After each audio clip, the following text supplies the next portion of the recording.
Don't be afraid of fats. Don't be afraid of the fats. The fats are your fuel, and you have to treat your body like you're priming a lawnmower. So you have to prime the pump with a lot of fats first so the body gets adjusted to using those fats. That's the number one thing, because people they get afraid of fats. We've all been conditioned to believe that fats are bad.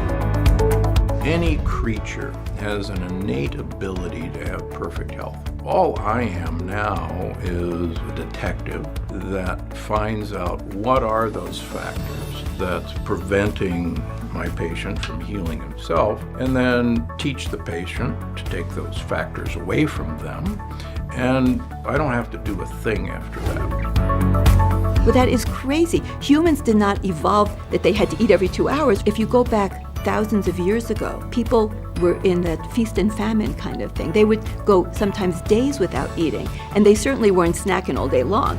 Autophagy is an amazing function of the body designed for survival in times of lack of food, in famines, and a person can live a long time without food through the process of autophagy. It's absurd to blame genes and think that somehow we now have a weak gene that's causing breast cancer, or a weak gene that's causing obesity, or a weak gene that's causing Alzheimer's, or whatever else. It can't be that somehow our genes change and all of a sudden we have high blood pressure, and it can't be that we've lost the ability to self-regulate. That doesn't make any sense. What's happened is we're under stress, and it shifts our autonomic nervous system, our fight or flight versus our rest and digest, and we move towards fight or flight, and that shifts our physiology.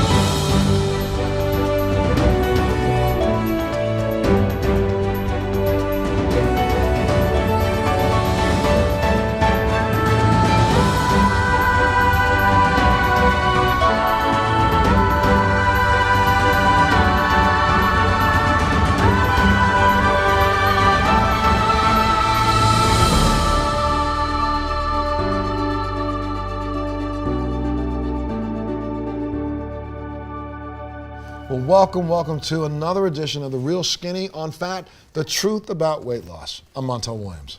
And I'm Naomi Whittle.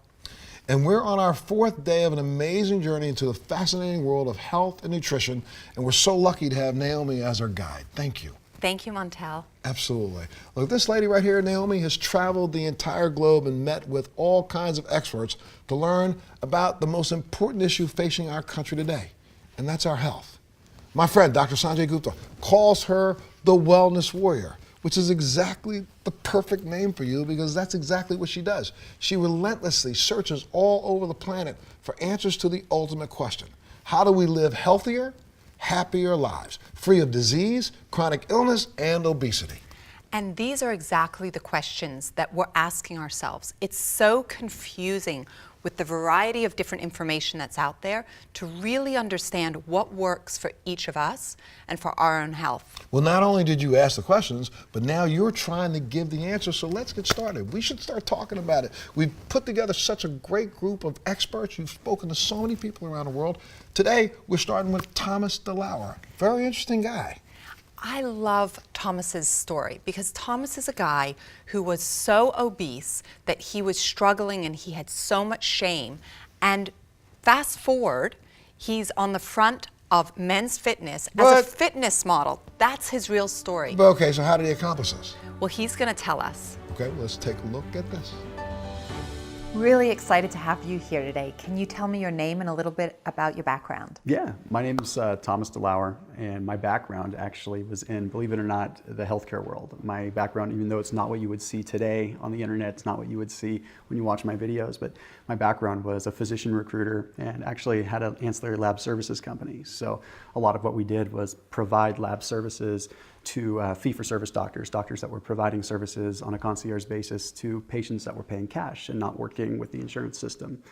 So that's how I got my start in the world of healthcare and alternative medicine, alternative really diet, if that's what you want to call it.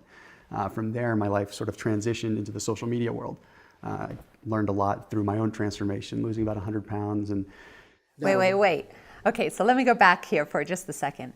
So you were working with the high-end concierge doctors that have access to absolutely everything because their patients want everything, right? Like the optimal health.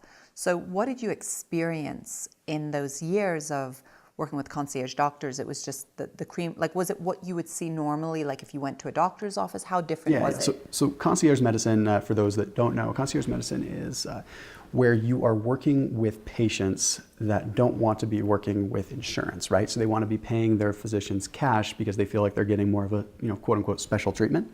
But when you also have that situation, you have physicians that are not necessarily being incentivized, even subconsciously, by pharma or by the big industry, or really just talking about the AMA in general, what the American Medical Association has casted upon them as the right way, those Newtonian physics kind of way of looking at medicine.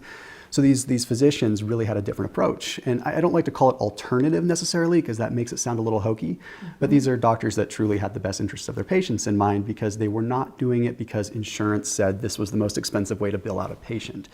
Does that make sense? Absolutely. Yeah. So you are able to always sort of see the cream of the crop and the most cutting edge, high performance health and well-being and medicine for these concierge patients. Definitely. Exactly. Got it. Okay. So your personal journey. So you did this work, and then what happened? Yeah, so I went through my own transformation. So while I was in that generation where I was busy working a lot, I was overweight myself. I was about 280 pounds. And through time, I lost about 100 pounds over the course of a couple of years. Wow. So you were 100 pounds overweight, and then you were on the front of men's fitness magazines. How did this happen? Yeah, it was definitely, it was an interesting ride, and being able to, really set a goal for myself of saying, okay, once this starts, once you start losing weight, you feel so good. You start, really not wanting to change that at all. You've got so much momentum, especially with a ketogenic diet. It's like one foot in front of the other. You're just losing weight. You're feeling amazing. You're gaining this cognitive function that you didn't have before. Suddenly different things become illuminated in your life. Like, wait, I can accomplish this. Wait, maybe I want to go after this too. It'd be kind of cool to shoot a magazine cover. Let me just aim for that too. Wow. And everything just becomes so clear, so crystal. And I really attribute that to just having that cognitive function that comes with keto, because you're so foggy when you're not in ketosis and you don't even realize it. So being able to not only lose a ton of weight, but have the clear focus and the discipline to really go after some of the things that I've wanted to do since I was 12 years old. That's incredible. What was the moment, like I'm so curious, when you were 280 pounds, was there a moment where you just decided, I want to lose weight? And did you come to the idea that, okay, I want to lose 100 pounds? Like, how did you sort of get to that place? Yeah, the interesting thing is I was always an athlete. So even when I was overweight, I was still weight training a lot. And I think I just led myself to believe that I was just kind of on this endless bulk, where it's like, oh, it's fine, I'm working out. No, it's just muscle. And then, it was one day look in the mirror and say, this isn't muscle. Who am I joking? And it's, so it was at that point, looking in the mirror saying, okay, if I want to be able to perform at my best in business, in life, but also with my own athletics and my own fitness, something needs to change. And when I first started losing a little bit of weight and understanding that, wow, I feel so much better. And I realized it wasn't because I was just getting healthier, but it was because I was harnessing the discipline of a diet that directly translated into the discipline of business and the discipline of everything else in my life. So it was really understanding that if I can just be clear on what I'm doing with my diet, I can start being clear on every other aspect of my life. And it was just sort of a positive spiral from there on out. Had you ever done a diet before? Had you ever tried to lose weight before? Or was this really the first time in your life? Yeah, I had, and that's actually what was kind of frustrating, to be honest, because it's a little bit polarizing from other stories, is I was an athlete before. I had been down that road before, but the thing was that just like everybody else, I still become victim to life. Right. And it doesn't matter how much of an athlete you are. It doesn't matter if you played sports in high school or in college and you were an all-star athlete. Life still happens, and you get lost in the way of things, and you start getting focused on other things, focused on your career. Some people get focused on their family, they get focused on their spirituality, whatever, but they lose focus and they don't find that balance at a higher level that I always call it. I look at it with 4 pillars of life that you really should be focusing on if you want ultimate success. And you're going to have your health and fitness, you're going to have your family, you're going to have your spirituality / religion, and then of course you're going to have your business, because that is a part of your success and it is part of what defines you. And we can't joke and say that it's not, because money drives so much of this world, and if you don't hold yourself to a certain standard, you're not going to feel good about yourself. But it's when one of those pillars becomes too strong or too weak, the whole foundation crumbles. So I'm not saying that health and fitness was the end-all be-all for me. It was just a piece that had sort of crumbled a little bit while other things were starting to raise up. So when I say find balance at a higher level, it was all about, well, how can I take my health and fitness, build it back up so that it's stable with everything else in my life? But little did I know that understanding ketosis didn't just rebuild my health pillar. It actually heightened all the pillars just because of the cognitive awareness and everything that you're able to develop through it.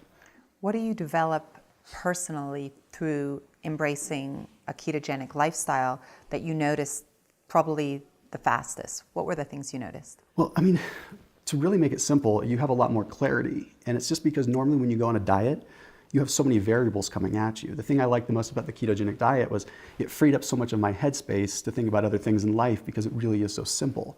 It's, you're eliminating a major variable, being sugar and carbohydrates. And just doing that, it doesn't occupy a lot of headspace. Normally when you're dieting, you're thinking about, how do I eat these 6 meals? Or I have to eat every 2 hours. Or, right. Oh, I need to have this portion of this and this and this. I mean, ketosis was so simple. It made it so that I had the mind share. I had the space to be able to think about my family, to think about business.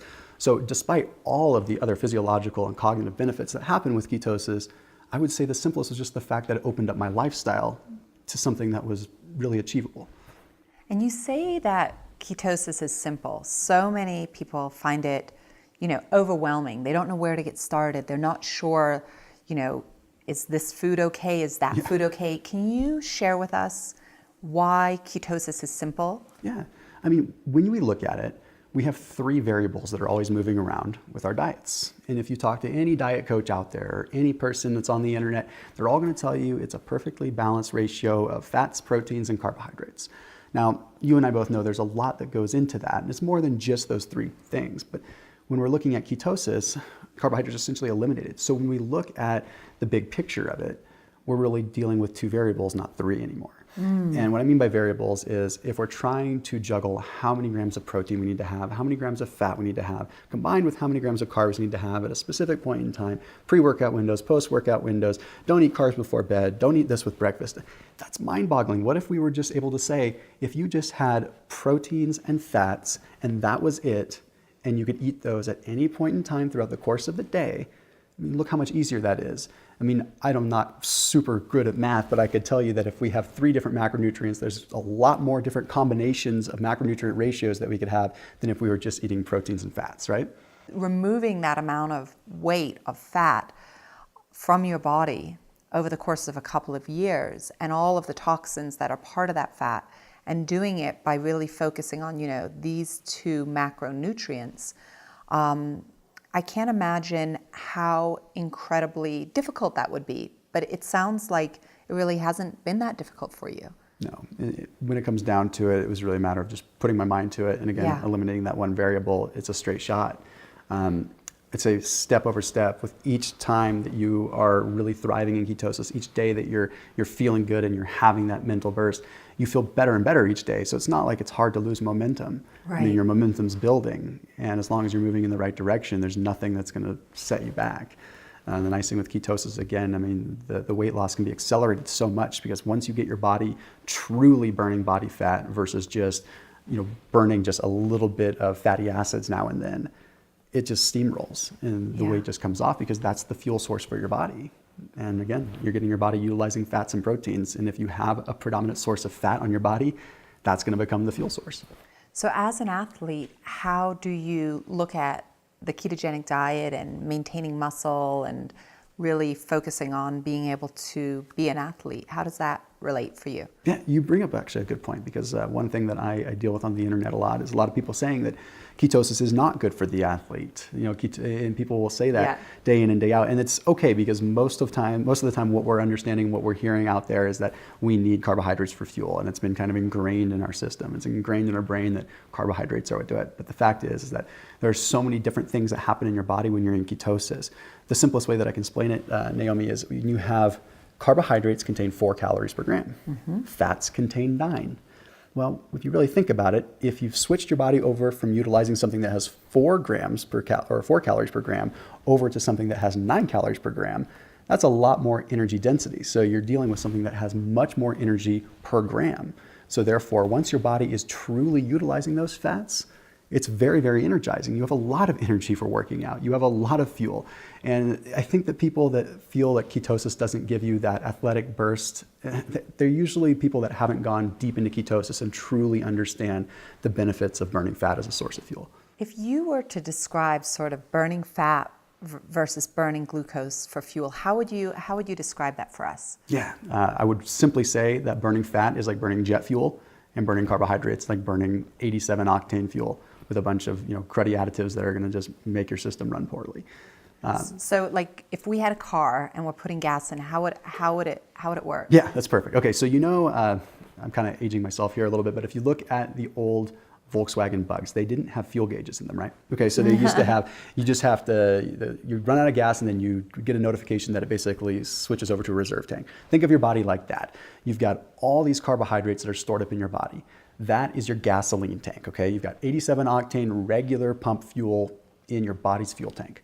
But you have this magical reserve tank that has jet fuel in it. And if only you could tap into that reserve tank, then you could run on jet fuel and you could go super fast and you could feel amazing and you could just fly all over the country at warp speed and not have to stop and refill at fuel tanks all the time, or fuel stations all the time.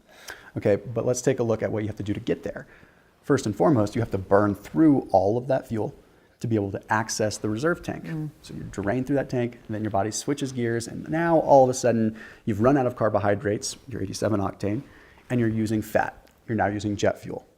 The only problem is, in order to get there, you have to drain that fuel tank. And at the bottom of the fuel tank, you might have a little bit of sludge in there. My dad always told me, don't let your fuel tank get too low because it's gonna clog your injectors, gonna clog your carburetor. You wanna make sure you always keep enough gas in there.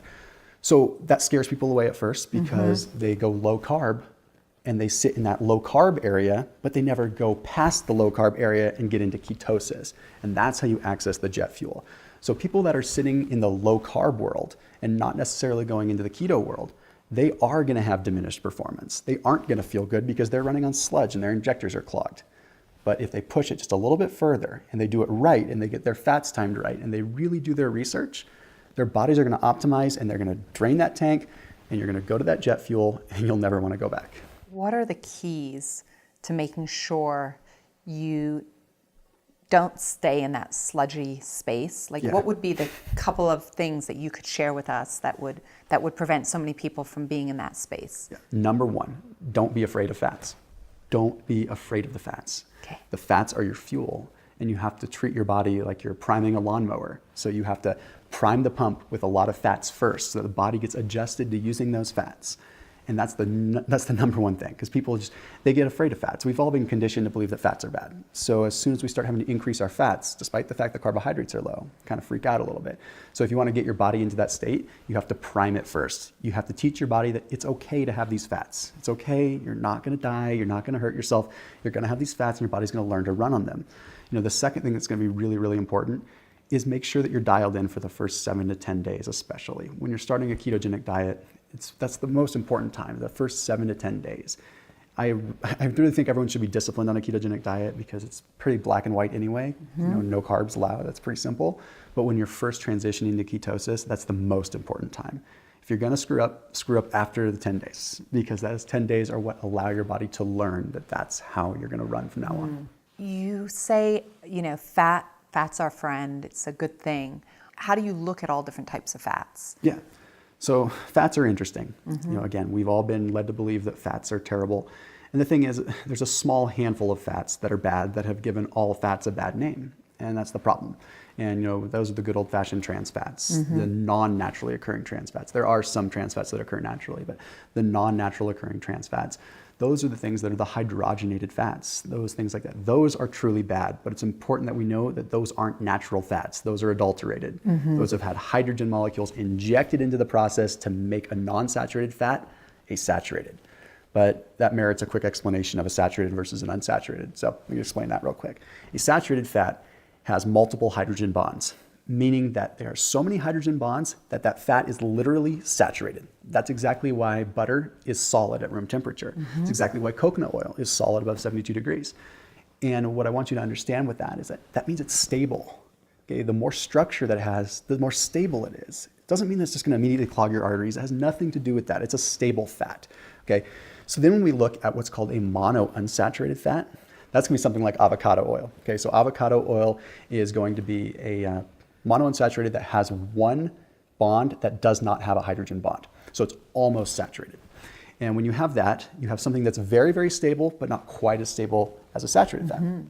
Then we have the world of polyunsaturated fats. Okay, we have things like olive oil, we have things like canola oils, and all these other ones. Now, olive oil is good, and I'll explain something about it in a minute, but it's very fragile. But when you have a polyunsaturated, you have all these seats at the table that aren't occupied by a hydrogen. And what ends up happening with those is they can get occupied by oxygen and become oxidized. And they become toxic. So if you visualize a dinner table, and that dinner table is totally saturated with everyone sitting at the table, so that means there's no open seats available, that means that the boogeyman can't come in and take a seat. Meaning someone can't sit at that table and turn everyone bad. If you have a monounsaturated, you have one seat available at the table, which means you have a very small chance, but still a chance, that a bad molecule, an oxygen molecule in this case, can sit at the table and make everyone go bad. If you have a polyunsaturated, you have multiple seats available. There's multiple seats that are open for a bad molecule to come in and occupy and make it bad. So the gist of what I'm saying is a saturated fat is the most stable. It's the most secure, that is less likely to go rancid and go bad in your body.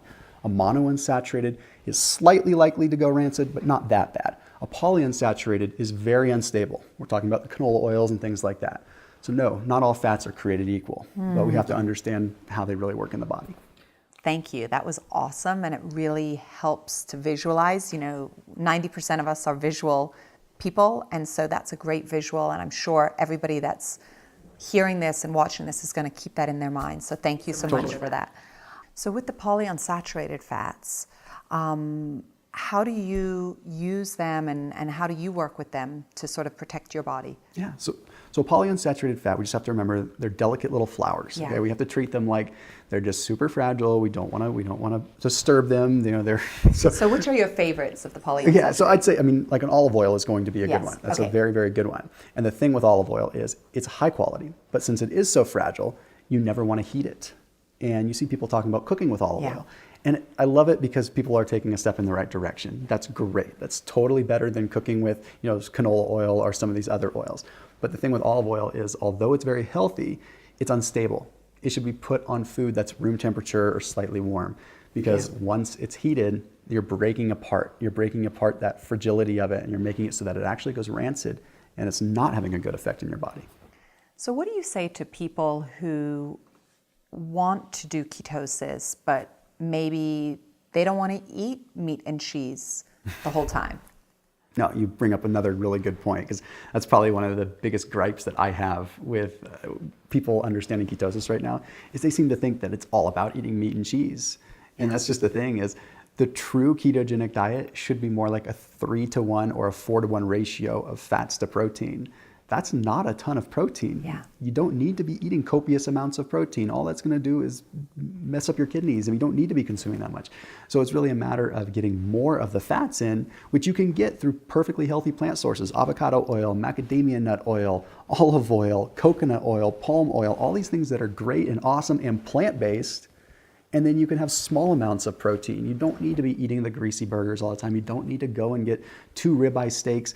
Sure, you can do that from time to time with ketosis. That's kind of the benefit, but you don't need to be loading up with cheese and doing that. That's the wrong way to do ketosis. That's more like a modified Atkins diet, which has sort of taken the world by storm as a form of ketosis, but it's more of a modified Atkins, which is quite a bit different. So if someone's a vegetarian or a vegan, what do you say if they want to be in a state of ketosis? There are lots of people that are, but is it that much more difficult? It's really not, because the proteins that you can get from plant sources, as long as you are really being really diligent about getting your nice variety of amino acids that you need to create a complete protein, and as long as you're paying attention to getting enough omega-3s, which can be difficult for some vegans and vegetarians, you're in a perfectly good position. Because if you're on a 3-to-1 or a 4-to-1 ratio of fats to protein, you're only going to need 30, 40 grams of protein throughout the course of the day. Right. You can easily get that from a healthy pea protein source or from a chickpea protein source. It's not that hard. In fact, someone that is a vegan or a vegetarian doing ketosis, although they may have to work a tiny bit harder than someone else, they're going to really reap the benefits because they get the anti-inflammatory effects of a plant-based diet, but they're also getting the anti-inflammatory effects of the ketogenic diet. So they're the ones that can benefit tenfold. And unfortunately, because of what the mainstream has put out there about ketosis, they're not getting to experience it. And they're the ones that are really going to win the most. So what else would you tell us that people just don't know about good fats, about ketogenics? Like, what other pieces of information do you think we really need to know? Yeah, I mean, as far as the fats go, I want to touch on the saturated fats for 1 second because so many people think that saturated fats are bad. And there's a lot of emerging science that's starting to show that saturated fats aren't really the root problem. The problem is inflammation in the first place. And if you look at most of the saturated fat studies, and I'm saying this only because it's something that I hear very, very often, is ketosis would be great for me, except I don't want to consume coconut oil. Or, everyone says that coconut oil is bad now because it's saturated. So I want to make sure that this is covered because saturated fats, the way that they break down in the body is different from the way that people think.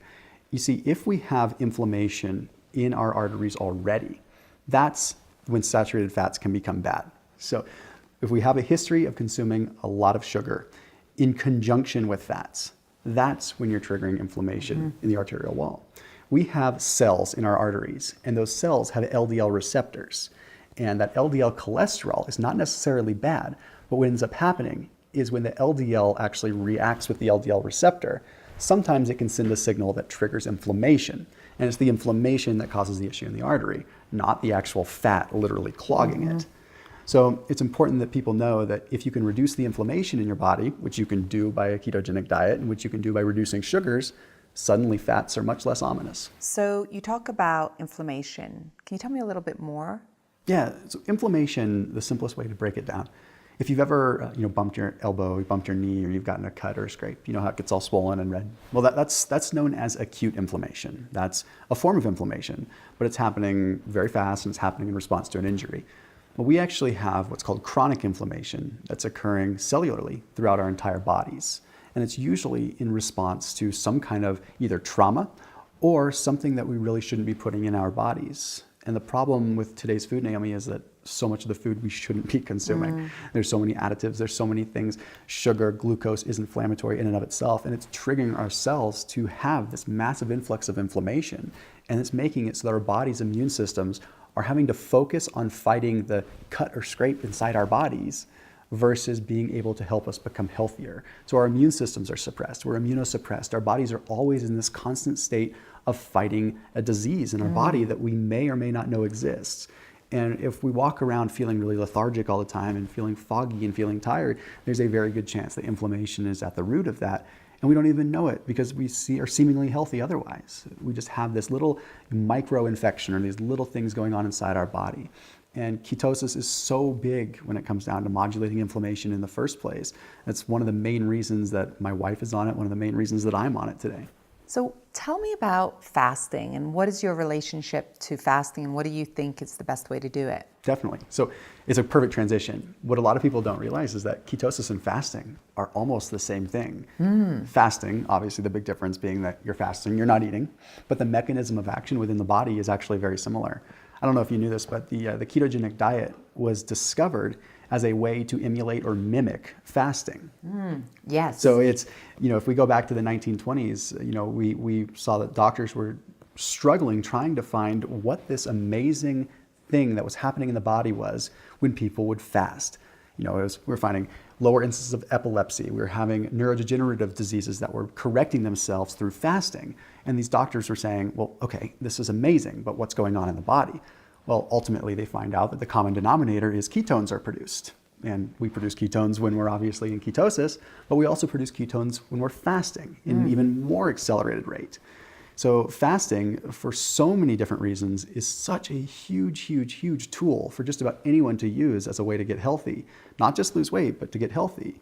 And you use it as a value add. You use it not necessarily as a way of life, but as something that you insert into the process of whatever diet you're doing, whether it's ketogenic or not, to use as a tool to be able to help your body accelerate whatever good process you're trying to get it to do. So how do you fast and when do you fast? Yeah, so I take the word intermittent fasting to a different level. When people say intermittent fasting, they think that that means intermittent periods throughout the day that you're fasting. I look at that totally different. I look at intermittent fasting as fasting intermittently throughout the week or throughout the month. Fasting should be used intermittently. So me, for example, I'll fast 2 times per week, usually about a 24-hour fast because I'm a believer in a longer term fast. And then once a month or once every couple of months, I'll extend it to about a 30 to a 36-hour fast where I just will try to extend it as long as I can.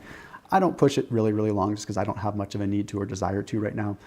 One thing that I've been interested in doing after diving into so much more research is to do more of a 48 to possibly even a 72-hour fast just to experience it a little bit more. But I use fasting a couple days per week just as a tool to enhance the effects of the ketogenic diet that I'm already on. And when you're fasting, what are you doing during that time? Are you drinking water, or tell us a little bit more? It depends who you talk to. And some people will say this there's different sides of this coin for sure. But really the best way to fast is just consuming water. I mean, that's a true fast. And some will even say that that's breaking a fast because it still elicits a metabolic response within the body. But I'm a believer that keep the water in the picture. If someone's just starting out, and like when I was just starting out with fasting, black coffee and green tea were okay. They technically can break a fast from a metabolic standpoint, but as far as body composition goes and at least thermodynamics and helping the body utilize fats for a source of fuel, they don't generally disrupt that process. But when you're talking about like the autophagy processes in the body and everything like that, trying to get the cells to actually regenerate and heal, you're really going to want to stick to just water. But it's so much easier than you think, especially once those ketones kick in, once you're past the first 12, 14 hours of a fast, that's when the magic starts to happen. It's so easy. It's almost like you don't want to eat after that. So it's incredible to listen to you, and you've just shared so much information. I can't thank you enough. Awesome. No, it's been amazing to be here, and any chance that I get to spread the word of ketosis, spread the word of fasting, and help debunk some of the mainstream stuff out there and help people realize that sugar has been the problem, not fats, then it's a good day for me. Awesome. Thank you. Wait, he was able to do all that and he's got a little baby too? Yeah, his little baby is adorable. And what I liked so much about him bringing his little baby actually to the interview was just like Dr. Angela Poff, his baby is also ketogenic. And I think after more and more people watch the series, there'll be more ketogenic babies.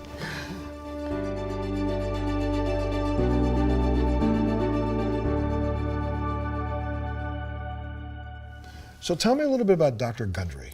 Dr. Gundry is a remarkable, remarkable doctor. He and his partner had completed more pediatric heart transplants than any other physicians around the globe. Wow. And when he started to put on weight and become overweight over time, he decided to make a 180-degree turn in his life. He changed everything that he did, and that's what we're going to hear about. And see, again, it's so important to validate things like this when the person themselves has lived through it. Right. Honestly, take a look at the story. Dr. Gundry, thank you so much for being here. Could you give us a little bit of background about who you are and what it is that you do? Well, I'm Dr. Stephen Gundry. I'm a heart surgeon who now actually teaches people how to reverse whatever disease they walk through the door with food and supplements. And I've been doing that now for about 17 years. Wow, could you tell us a little bit more about your history and your experience as a traditional heart surgeon? So I went undergraduate at Yale University, and then I did my medical school at Georgia, and then did most of my training at the University of Michigan, spent 2 years as a fellow at the NIH, spent a year in pediatric heart surgery at Great Ormond Street in London. And then I was eventually recruited to be professor and chairman of cardiothoracic surgery at Loma Linda University here in Southern California. And I was lucky enough to partner up with Leonard Bailey, and we did all the infant and newborn baby heart transplants. We've still done more together than anybody else in the world. And I also became famous for operating on people that nobody else wanted to operate on. And that actually ended up changing my life because in the late 1990s, a gentleman from Miami, Florida, who I call Big Ed in my books, was sent to me. He was 48 years old, big fat guy. He had inoperable coronary artery disease. All the coronary arteries were clogged up. You couldn't put stents in them. You couldn't put bypasses because there wasn't any place to land a bypass. And these people would go around the country to various surgeons who were known for taking difficult cases. And so Big Ed had done this for about 6 months. And everywhere he went, they said, can't do anything for you. You know, everybody's right. There's nothing we can do. So he'd been doing this for 6 months when he wound up at Loma Linda, and I looked at his angiogram, the movie of his heart from Miami 6 months earlier, and I'm going, you know, I agree with everybody else. I'm not going to be able to help you. And he says, yeah, that's what everybody says, but here's the deal. He says, I've been on a diet for the last 6 months, and I've lost 45 pounds. Now, this is a guy who was 265 when I met him, still big. And he says, I went to a health food store, and I bought a bunch of supplements that I've been taking. And he literally brings in a shopping bag full of these things. He says, you know, maybe I did something in here. And I said, well, you know, good for you for losing weight, but that's not going to change anything here. And I know what you did with all those supplements. You made expensive urine, which I firmly believed at that time. So we get a new angiogram, and this guy has cleaned out 50% of the blockages in his heart in 6 months' time. Now, I'd never seen anything like that. Now, he still had blockages, but now there were places that were open that I could put a bypass in. So if I knew what I know now, I would have said, hey, great, let's keep doing this. But I wasn't that smart then. So I did a 5-vessel bypass on him. And afterwards, the researcher in me said, tell me about this diet you've been on. And he starts talking, and about 3 sentences in, I go, wait a minute, time out. I had this crazy special major at Yale University back in the dark ages where we could actually design our own major.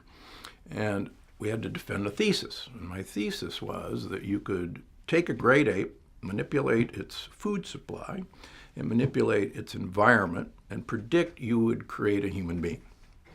And I actually defended my thesis and got an honors, and I gave it to my parents and went off to medical school and kind of forgot all about it.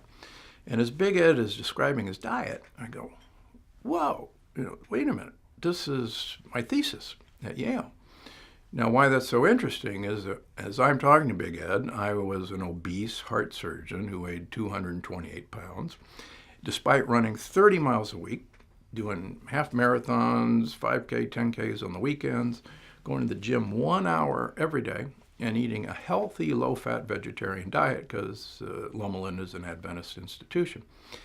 And I had high blood pressure, arthritis. I had to wear braces on my knees to run. I had migraine headaches when I did baby heart transplants. I don't recommend that. And high cholesterol and pre-diabetes. So he's telling me this story, and I go, wow. A lot of these supplements I had been using down in the lab to keep hearts alive and resuscitated for 48 hours after being dead for an hour, and then transplanting them and literally resurrecting them. And I was giving them down the veins and arteries of the heart, and it never occurred to me to swallow the dumb things. So I started swallowing a bunch of supplements, and I started sending my blood work up to Berkeley, and I started on my diet that I described at Yale. So I lost 50 pounds my first year. I subsequently lost another 20 pounds, and I've kept it off for 15 years. So I started my staff on this program and had similar results. I started my patients that I operated on this program. And their blood pressures normalized, and their diabetes went away, and their arthritis went away. And after about a year of doing this at Loma Linda, I looked in the mirror and I said, you know, I can't do what I'm doing anymore because I shouldn't be operating on these people and then teaching them how to eat. I should teach them how to eat, and then I won't have to operate on them. So I actually resigned my position. And I came out to Palm Springs and set up an office where all I asked people to do is that every 3 months, I want to draw a bunch of blood on you that insurance will pay for, and I want to tell you to remove certain things from your diet, and I want you to go buy some supplements at Costco or Trader Joe's or a health food store. I didn't sell them. So for the last 15 years, that's exactly what I've been doing. And very soon, patterns appeared of what we asked people to eat and what supplements they were taking, and changes in blood work and changes in them. And that resulted in my first book, which was Dr. Gundry's Diet Evolution, which we published in 2008. And after that book was published, a lot of people with autoimmune diseases started showing up here. When these people with autoimmune diseases came in, within 3 to 6 months, the markers of their autoimmune diseases all went down to normal. And I've published several papers on that. In fact, I have a paper coming up in March at the American Heart Association of 102 people with biomarker-proven autoimmune disease, things like MS, like lupus, like rheumatoid arthritis, like Sjogren's syndrome. And within 6 months, all of their biomarkers are normal, return to normal, without medications. And I would have thought that that was impossible, but I see it. Every 3 months we see this happen. You mentioned your paper with the American Heart Association. Would you tell us a little bit more about your experience there? Yeah, it's interesting. I was president of the Desert Chapter of the American Heart Association for 2 years, a few years ago. And one of the unfortunate things about professional organizations like this is that they hoe to a party line that unfortunately gets a lot of contributions from big agriculture, big pharma, big chemical, and they don't, I think, really know what's happening at the grassroots level anymore. So going all the way back to the beginning, what were the steps that you took to change your diet? Well, I actually grew up in Omaha, Nebraska, and in Omaha at that time it was the world's largest stockyards, and cattle and pigs were brought to Omaha and put in pens and then fed whole grains and soybeans, primarily corn, wheat, and soybeans. And they were fattened up for slaughter. In fact, when I went to Loma Linda, I changed my diet to a healthy whole grain and whole bean diet from the diet that I had been following before, which was quite the reverse of that, to improve my health. And I should have been smart enough as a good old Omaha boy to realize that healthy whole grains and beans were the way we fatten animals for slaughter. And I was just fattening myself for slaughter. So what Big Ed had done is he had figured out that the traditional advice to be healthy in the American diet was in fact making him incredibly unhealthy. And what happened to him, and has happened to thousands of people that I've reported on, that if we take away certain components in their healthy diet, that's actually damaging the lining of their blood vessels, that it's making them pre-diabetic or diabetic or insulin resistant, and that they're actually changing the gut microbiome, the bugs that live in our intestines, then their body actually has the ability to heal itself. And this was actually Hippocrates, the father of medicine, 2,500 years ago, used to say that any creature has an innate ability to have perfect health. And he called it a green life force energy. Kind of hokey, but that's what he called it.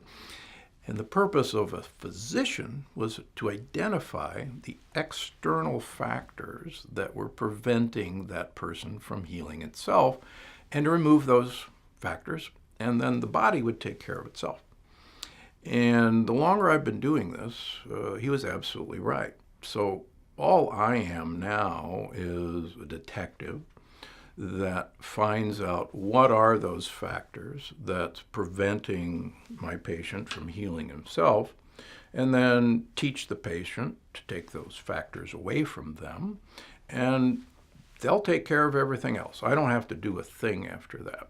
And so one of the things I do is study cultures and figure out, okay, how did they deal with certain plant toxins that they knew were bad for them, but they knew they had to eat to get calories.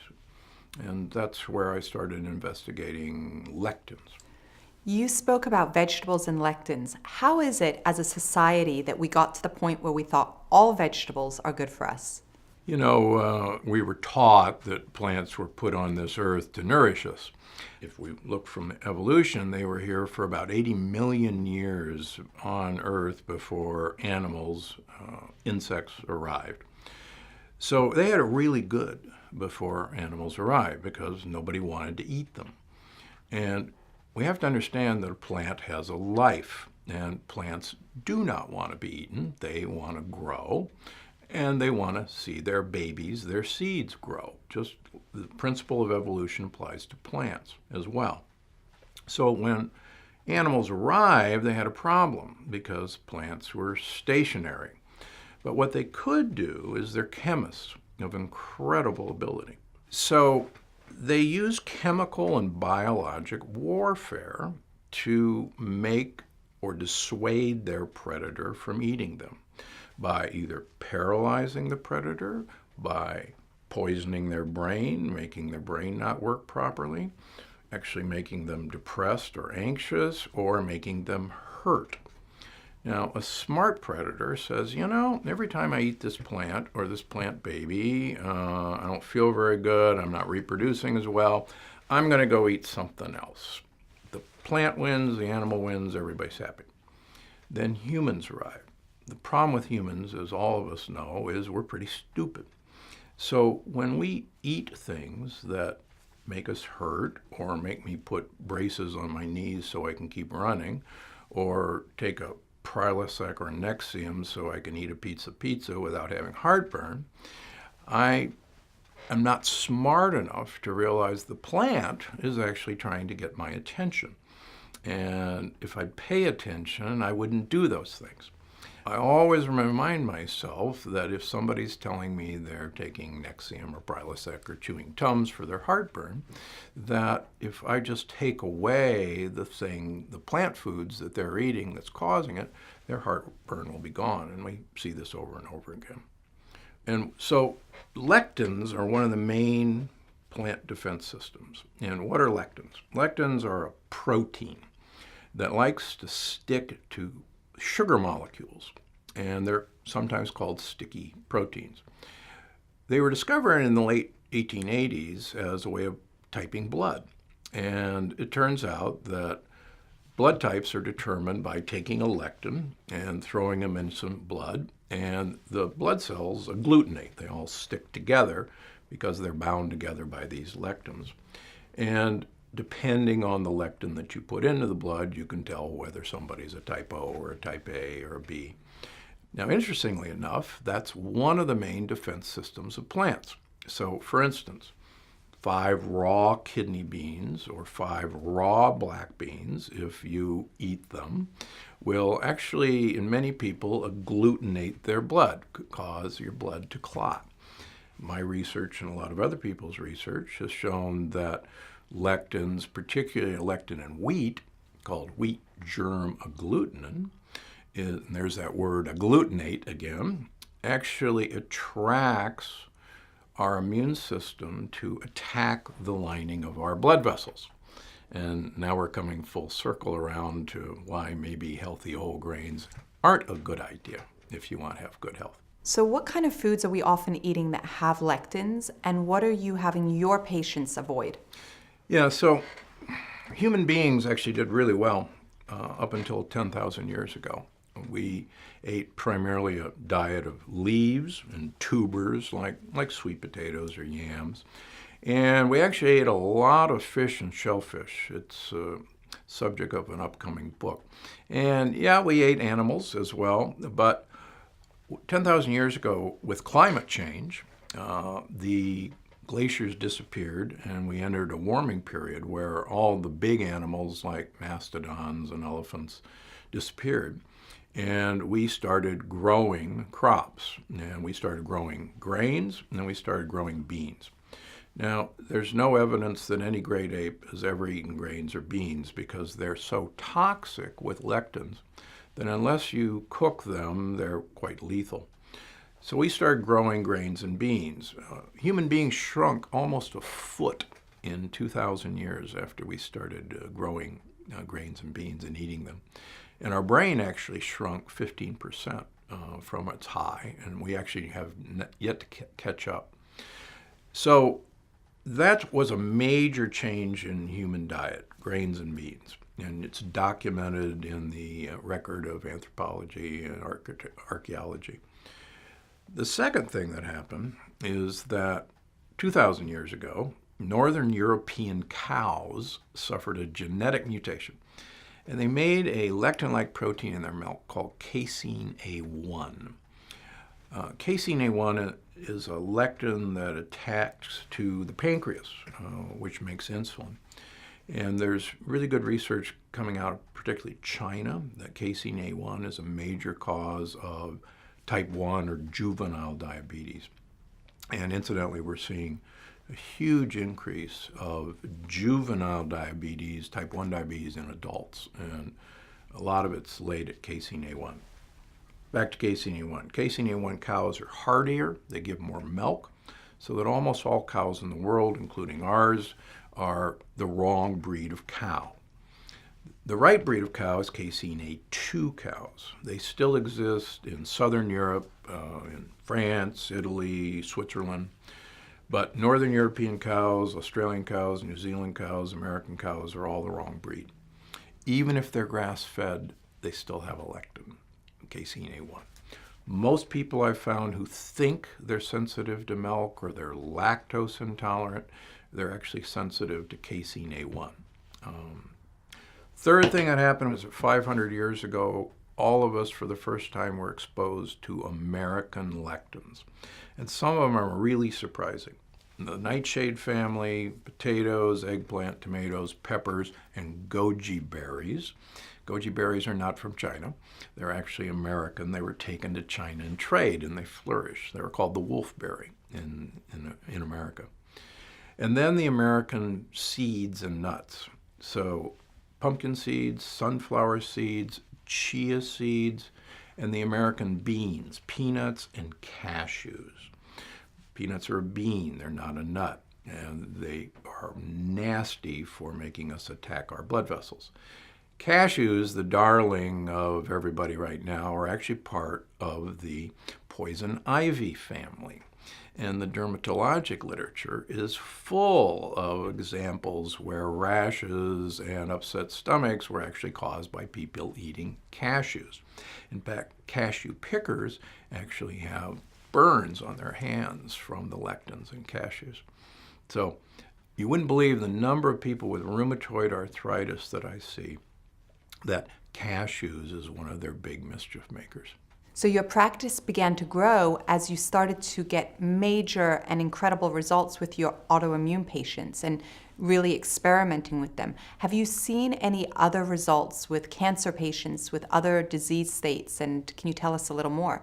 Yeah, so I see a lot of cancer patients now, primarily stage 3 or stage 4 cancer patients. But we've had quite good success with prostate cancer. I'll give you an example. I have a gentleman who we feature in the next book who's actually contributed a bunch of recipes to the Plant Paradox cookbook, which will be out in April.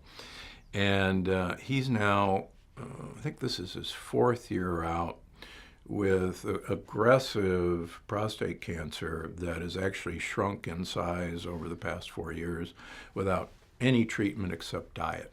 And it's still there, we can still see it, but it continues to shrink, and it was very aggressive before. So what we found is that cancer has an Achilles heel that a German physician, Otto Warburg, discovered in the 1930s. And Dr. Warburg actually won 2 Nobel Prizes for medicine. What Dr. Warburg found was that cancer cells have decided to use sugar in a pathway called the fermentation pathway. We ferment beer, we ferment wine with bacteria or yeast, and they use the sugar without burning oxygen. You and I burn sugar with using oxygen, and it's incredibly efficient. But single-celled organisms like yeast and bacteria use a very inefficient system of using sugar. What that meant was the cancer cell needs far more sugar to grow and divide than a normal cell. In fact, somewhere between 8 and 40-fold as much sugar to accomplish the same growth. Now, Dr. Warburg thought it was a genetic mutation that caused that, and he was actually mistaken. We now know that the cancer cell actually chooses to use that pathway. It still has the other pathway available, but it chooses that pathway. But his realization was correct that cancer cells need a whole lot more sugar than a normal cell. The other thing that he found is that fructose, the sugar in fruit, is far more desirable to a cancer cell than glucose, the other sugar.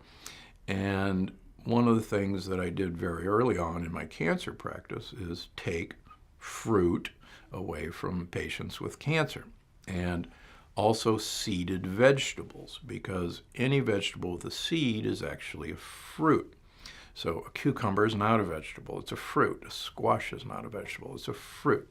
A tomato is not a vegetable, it's a fruit. So we took all fruits and seeded vegetables away from our cancer patients. The other thing that he discovered is that all of our cells have an alternative pathway of using a type of fat called ketones. And most people have now heard of the ketogenic diet, where our cells, including our brain, are perfectly capable of burning a type of fat that's called a ketone as if it was sugar. But cancer cells don't have the ability to burn ketones for fuel. They have to have sugar. So his idea, which is still gaining more and more acceptance, is that you can starve them of sugar and use your own fat as a fuel, or alternatively take fats that have ketones in them, and in theory, have cancer have nothing to grow with. And so that's what I use. We have obviously a few tweaks, and everybody's got a few tweaks, but the idea of a ketogenic diet for cancer is now in some clinical trials at institutions and is well worth looking into. And I talk about a number of the patients in the plant paradox who have successfully done this. Dr. Gundry, when you started down the path of moving away from the low-fat diets, what was the reaction of all your other peers? As time goes on, you're obviously treated as, wow, this guy's really wacko, and he was a great surgeon. It's too bad what's happened to him, because he obviously just fell off the deep end, poor guy. But now people come to me for advice. Doctors fly in here and spend a week with me, getting trained to figure out what's going on. But I'll give you an example. Years ago, particularly with my autoimmune patients, I noticed that they had very low levels of vitamin D, and consistently. And I said, that's interesting. They have very low levels of vitamin D. And there's good history that autoimmune disease is much higher in northern climates than it is near the equator in the Mediterranean. And there was always a supposition that sunlight was somehow driving part of this problem. So I started aggressively giving people vitamin D. And it shocked me how much vitamin D I would have to give people to get a decent level of vitamin D. But I started doing that because, at least 10 years ago, I measure vitamin D on everybody. And I saw an older couple in their late 70s, and we're measuring vitamin D, and they're their vitamin D levels were 270 nanograms per milliliter. Now, supposedly, above 100 is toxic. And so I'm looking at these people going, first of all, I'm going, why aren't you dead? And I'm going, okay, this is toxic level of vitamin D, and that's supposed to cause neuropathy. You can't feel your fingers. And I said, feel your fingers okay? Yeah, why? And I said, well, this doesn't make any sense. You should be dead. This is toxic. I said, how long have you been doing this? And they said, oh my gosh, doc, everybody knows that vitamin D, you have to have huge high levels. It's one of the greatest, vitamins there is. And I'm going, really? And they said, yeah, we've probably been doing this for 20 years, and you're not dead.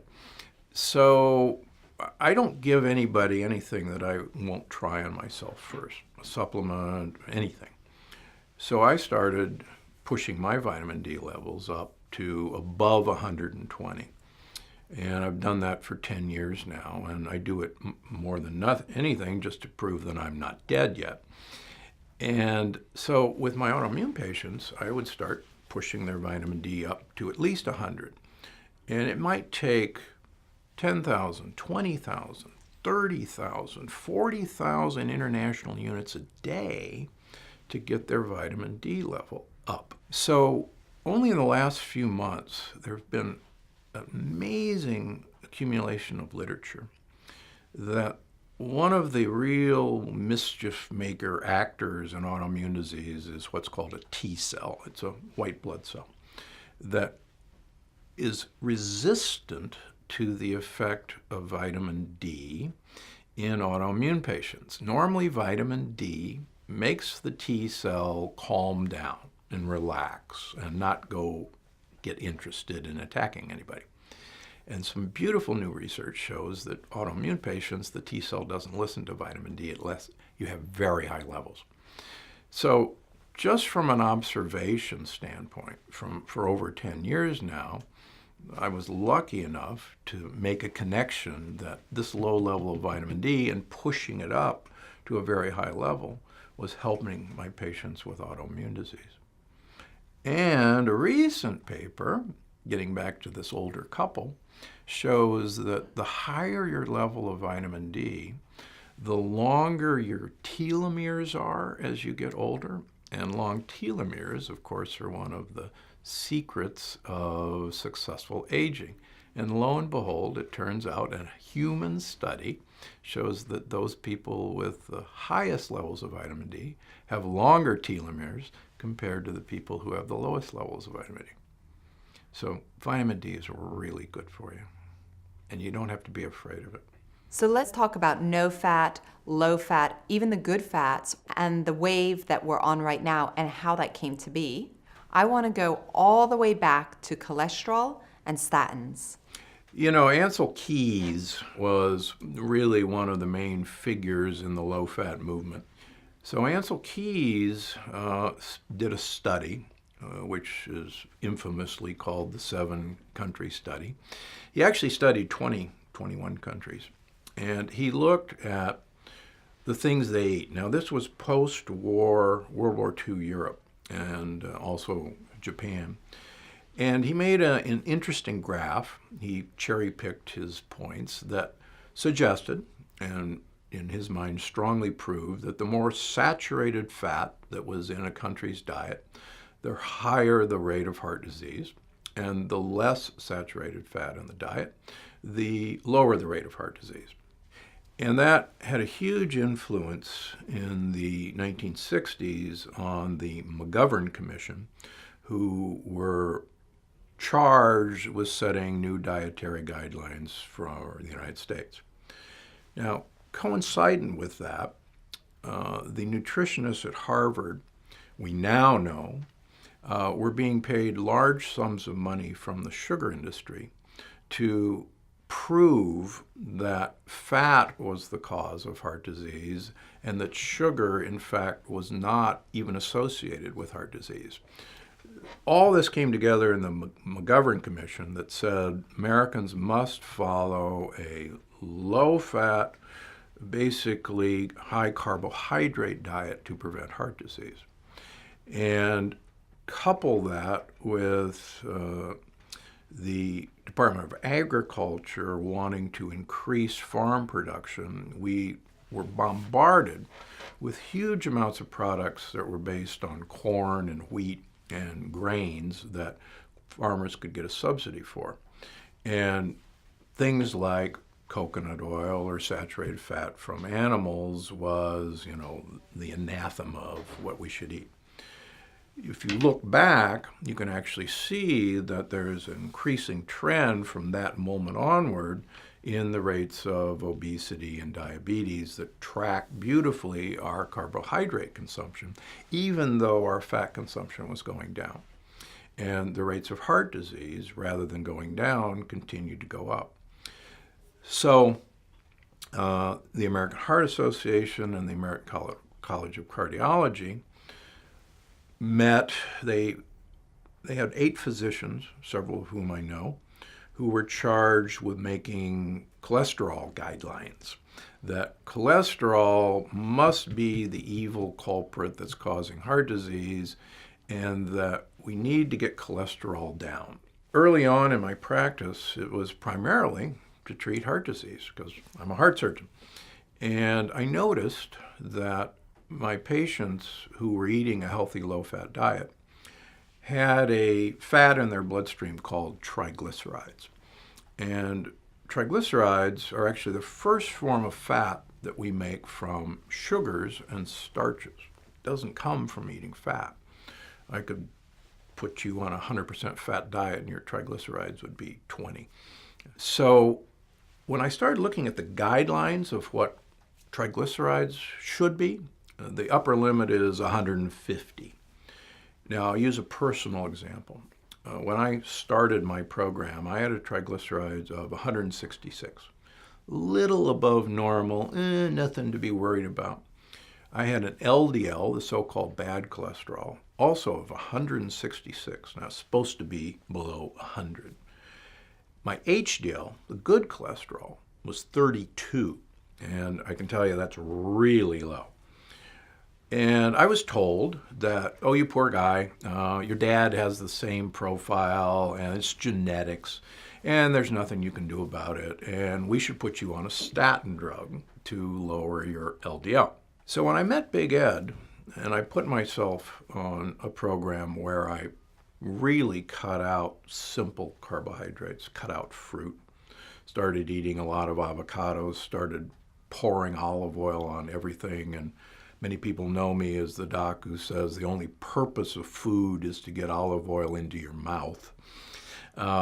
So when I did that, and I did my first blood work, my triglycerides of 166 had dropped to 30. My LDL had dropped from 166 to 76. And my HDL, which I was told was genetically low, went from 32 to 80. Now, that's impossible because I have the same genes that I had when I had that previous profile. But what I did and what I instruct my patients to do is I want you to eat like it's actually the dead of winter. And winter is a time when we actually use up all the fat we've stored. And when you do that, you will see that everything will reverse. Your HDL, which is basically a recycling truck, will go up because you're carrying fat around your body that you've had. And your LDL, which is actually a moving van for triglycerides, for sugars and starches, will plummet. And we see that in thousands, tens of thousands of people. I've reported it in national meetings at the American Heart Association, that our dietary recommendations are 180 degrees wrong. Now, why are they wrong? Because quite frankly, if we follow the recommendations, you will absolutely need a statin drug to get your LDL within goal. And that's not what we need to be doing. The vast majority I see, and my colleagues in cardiology see, who have a new heart attack, their LDL is perfectly normal because of the statin drug they're taking, But their HDL, the good cholesterol, the one that goes around and cleans out your blood vessels, is still low because the patients still have a high triglyceride. And what I do is we want people's HDL to be at least equal to triglycerides and preferably higher. And when we see that, we start seeing regression of coronary artery disease. So I hear that you have a story about Michael DeBakey. So I had the real honor and pleasure to know Michael DeBakey. I got to speak at his society on several occasions. And he was one of the true greats and pioneers in heart surgery and vascular surgery. And very early on in the 50s, Dr. DeBakey, after looking at tens of thousands, probably hundreds of thousands of people's aortas and blood vessels, and seeing all this cholesterol plaque, was very adamant that cholesterol had nothing to do with causing heart disease, even though that's what everybody saw there. Through the years, as my career shifted, I realized how smart, he was. Smart guys are usually smart in lots of things. And as I tell patients or anyone who will listen that if I'm an alien observing planet Earth and reporting back to high command of my observations, one of my observations, which would be correct, is that I'm pretty sure that ambulances cause car wrecks. Because every time I see a car wreck, there's an ambulance. So the ambulance probably caused the car wreck. That would be a correct conclusion from my observation. But in fact, DeBakey was probably right. If we think of cholesterol as an ambulance that happens to be at the scene of a battle that's going on between our immune system and the wall of a blood vessel, then perhaps cholesterol is there to take away the casualties and gets caught up in the battle. And so all I can tell you is DeBakey was a very smart man, and we should have listened to him a long time ago. And I think our concept that the cholesterol was actually the bad actor is a big mistake. And it's inflammation on the wall of the blood vessel that causes the attraction of cholesterol in the first place. And if we get rid of the inflammation, is what I do with taking food away from people, that it goes away. So what I actually want people to envision when they think about heart disease is imagine you get a splinter in your finger and you get this big red area around. Those are your white blood cells coming around to attack that foreign body. So imagine if we're eating splinters that get into our bloodstream, and you can prove easily that wheat germ agglutinin gets into your bloodstream, another lectin, that our white blood cells are attacking the wall of our blood vessel, and cholesterol is coming around to help out, take away the casualties.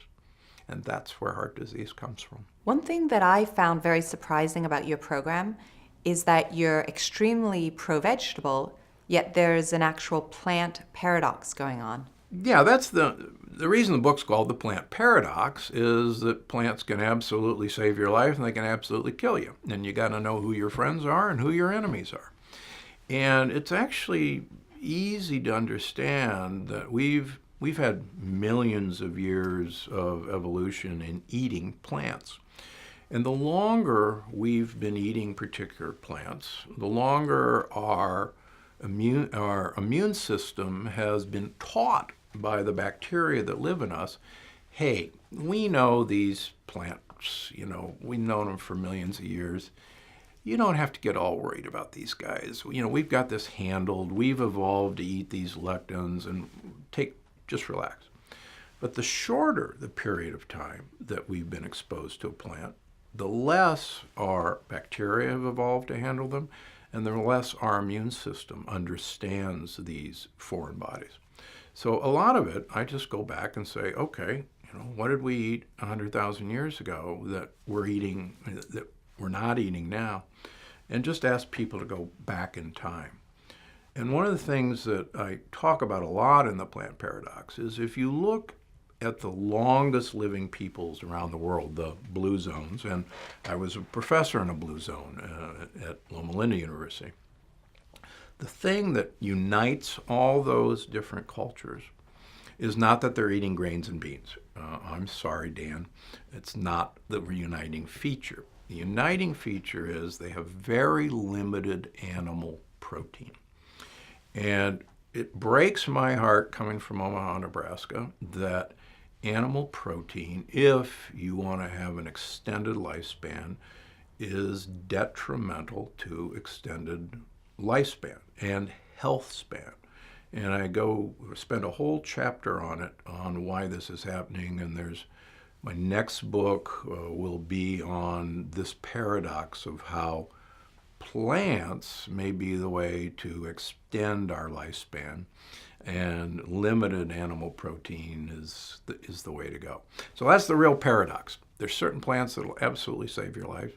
There's absolutely certain plant-based fats like olive oil, like macadamia nut oil, like avocado oil, like avocados, that are fantastic for you. But there's other plants that don't like us, and we're best avoiding them. If you could reach out to everyone in America and tell them what would make the very biggest impact on their health, what would that message be? Yeah, please get your vitamin D level up to about 100 nanograms per milliliter. And don't be afraid of vitamin D. Vitamin D is probably the most important hormone. It's not a vitamin, it's a hormone that you can take to save your life. Number 2, we have a profound deficiency in fish oil in our bodies. If you want to have a great brain, if you want to have a great mood, you absolutely have to have a lot of fish oil. There's beautiful studies now in aging that show that people who have the highest, what's called the omega-3 index, have the largest brains and the largest areas of memory compared to the people with the lowest levels who have the most shrunken brains and the smallest areas of memory. Number 3, the only purpose of food is to get olive oil into your mouth. Studies in Spain over 5 years with 65-year-old people, forcing them to use a liter of olive oil per week. That's a lot of olive oil. That's more than this per week. Show, compared to a low-fat Mediterranean diet, show that at the end of 5 years, they had better memory, they had less cancer, and they had less heart disease than a low-fat Mediterranean diet at the end of 5 years. More olive oil. Number 3, get rid of grains and beans out of your life. If you have to have beans, buy a pressure cooker. A pressure cooker like an Instapot will save your life because it kills all lectins except for the gluten lectin in wheat, rye, and barley. Number 4, if you are going to eat nightshades, either put them in a pressure cooker or peel and de-seed them. Number 5, fruit should only be eaten in season. It should only come from a local source. Your brain does not understand that a blueberry can be brought from Chile in February to Costco, and you're not supposed to be eating blueberries in February. One of the big things that I see in obesity in this country is fruit consumption causes obesity.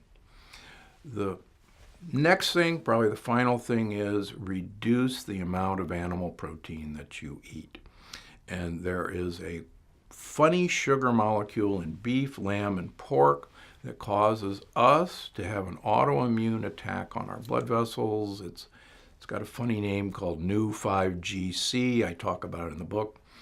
And again, I came from Omaha, and I'm sorry to tell you this, but those are the factors. And if you do that, you watch what happens. It's amazing. And I get to see it every day. Thank you so much, Dr. Gundry. This was fascinating, and I really appreciate your time. It's so fascinating. Now, of course, people at home can get more information, right? Right. His book, The Plant Paradox, really takes us to a whole nother level with our relationship with plants and the work that he's done. Amazing.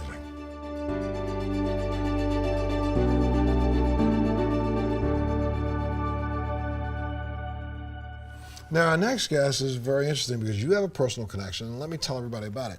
It's Dr. Felice Gersh. Now, Naomi went to interview her, and in that interview, when it was in us, you said, I think I'd like you to be my doctor, right? I had to, because what she has is essentially 5 encyclopedias within her mind. She's an OBGYN who is so remarkable at connecting the dots. So she's going to speak to us about circadian rhythms, she's going to speak to us about autophagy, and she's going to teach us about the importance of estrogen. Wow. Take a look at this. Thank you so much for joining me today. I'm very excited to learn from you. You're going to teach us so many things. Can you tell me your name and a little bit about your background? Absolutely. I am Dr. Felice Gersh, and I'm something of a rare breed. I am both board certified in OBGYN, which was where I began, and I'm also board certified in integrative medicine. So I look at women's health from a totally different point of view. I look at the whole woman, not just her reproductive organs, and I try to evaluate and see in every individual woman that I see what's happening in her whole body, because every organ system is integrated into a whole. And female reproductive organs and the female reproductive system is just one essential aspect of what is the total woman. That's really remarkable to hear that, because we as women think about the reproductive system as a very sort of separate system, and it's treated very differently throughout our lives. And that is so wrong. It's so simple when you think about it. Estrogen, which is really the master hormone of metabolic homeostasis, existed in very primitive creatures on the planet Earth hundreds and hundreds of millions of years before mammalians even existed. There was no reproduction of the type that humans have. And why did estrogen exist in such creatures, things like clam-type creatures? It was all about metabolic survival. It was about survival in its most basic terms. It was about feeding instinct and just temperature and reproduction, but not in the sense of human reproduction, just in the sense of keeping the creature alive so it could reproduce in its own manner.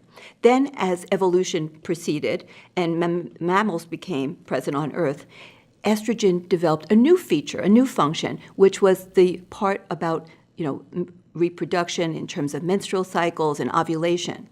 So when we think of estrogen as the basic hormone of life itself, then you can see how reproduction is just one essential aspect of life. And in fact, what is the prime directive of all living creatures? It's reproduction and survival long enough to raise the young so that they can then in turn reproduce. So estrogen is about every function in the female body. There are receptors for estrogen virtually in every single organ. There's estrogen receptors in the brain, in the lungs, in the skin, in the heart, in the arteries, in every single organ. And when we mess around with reproductive functions in women, say through contraception, we're really interfering with other essential functions of the female body. And this really is a very, very important message that is not really being delivered by anyone at this point.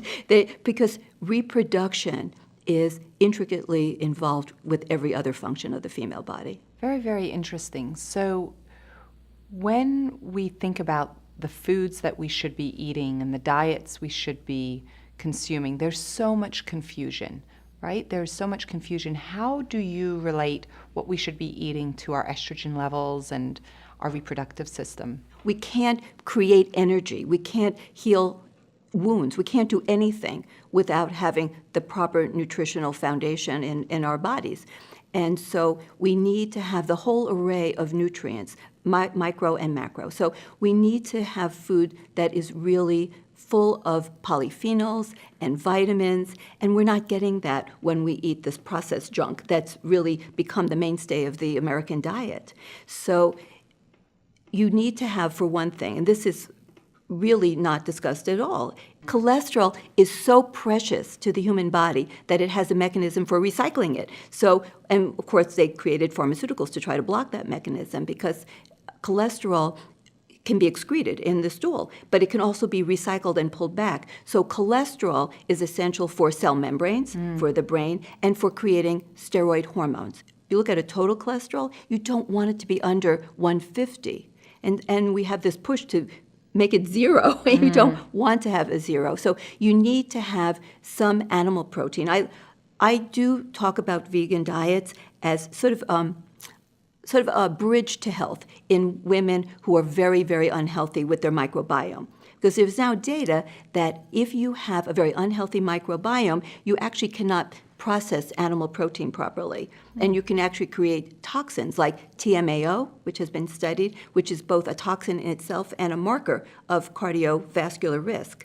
And also the very healthy foods that you eat, like vegetables, that have the nitrates in them, if you don't have the right microbiome in your mouth and in your gut, then instead of creating very essential nitric oxide, which is a potent redox signaling agent, which acts as like an antioxidant and does many other critically important functions, instead the nitrates can combine with the amines from the protein from animals to create carcinogens. So that's how sometimes animal protein gets maligned, because in unhealthy people with abnormal microbiomes, it can actually create carcinogens. So I often use a vegan diet as a transforming diet to help regenerate the proper microbiome, because you have to feed and nurture the microbiome, because they're living creatures, they're microbes, and they need food, and their food is fiber.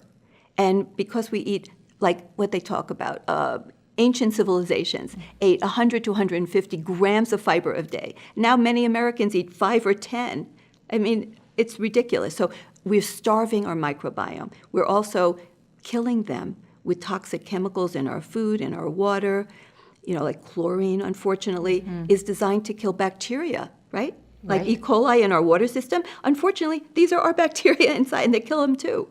But now that we know these things, we have to change the way we approach treatment of people who are ill, and also preventing illness in the first place. So the actual practice of medicine and the way they're teaching in medical schools hasn't really kept up with our new knowledge. So that's one of my missions, is to educate even the educators that you have to stop doing things the way you did 30 years ago, because they're not right. And there's so much confusion around what and how to support our microbiomes.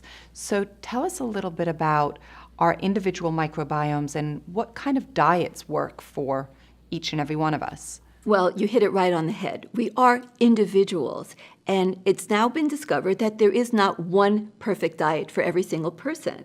There have been studies that show that you can give the exact same diet, which is classified as a healthy diet, to different people, and some will actually get well, some will feel terrible, some will gain weight, some will lose weight, and it's exactly the same diet. So we are not just a product of what we put into our bodies, it's how we actually metabolize them, how we use them.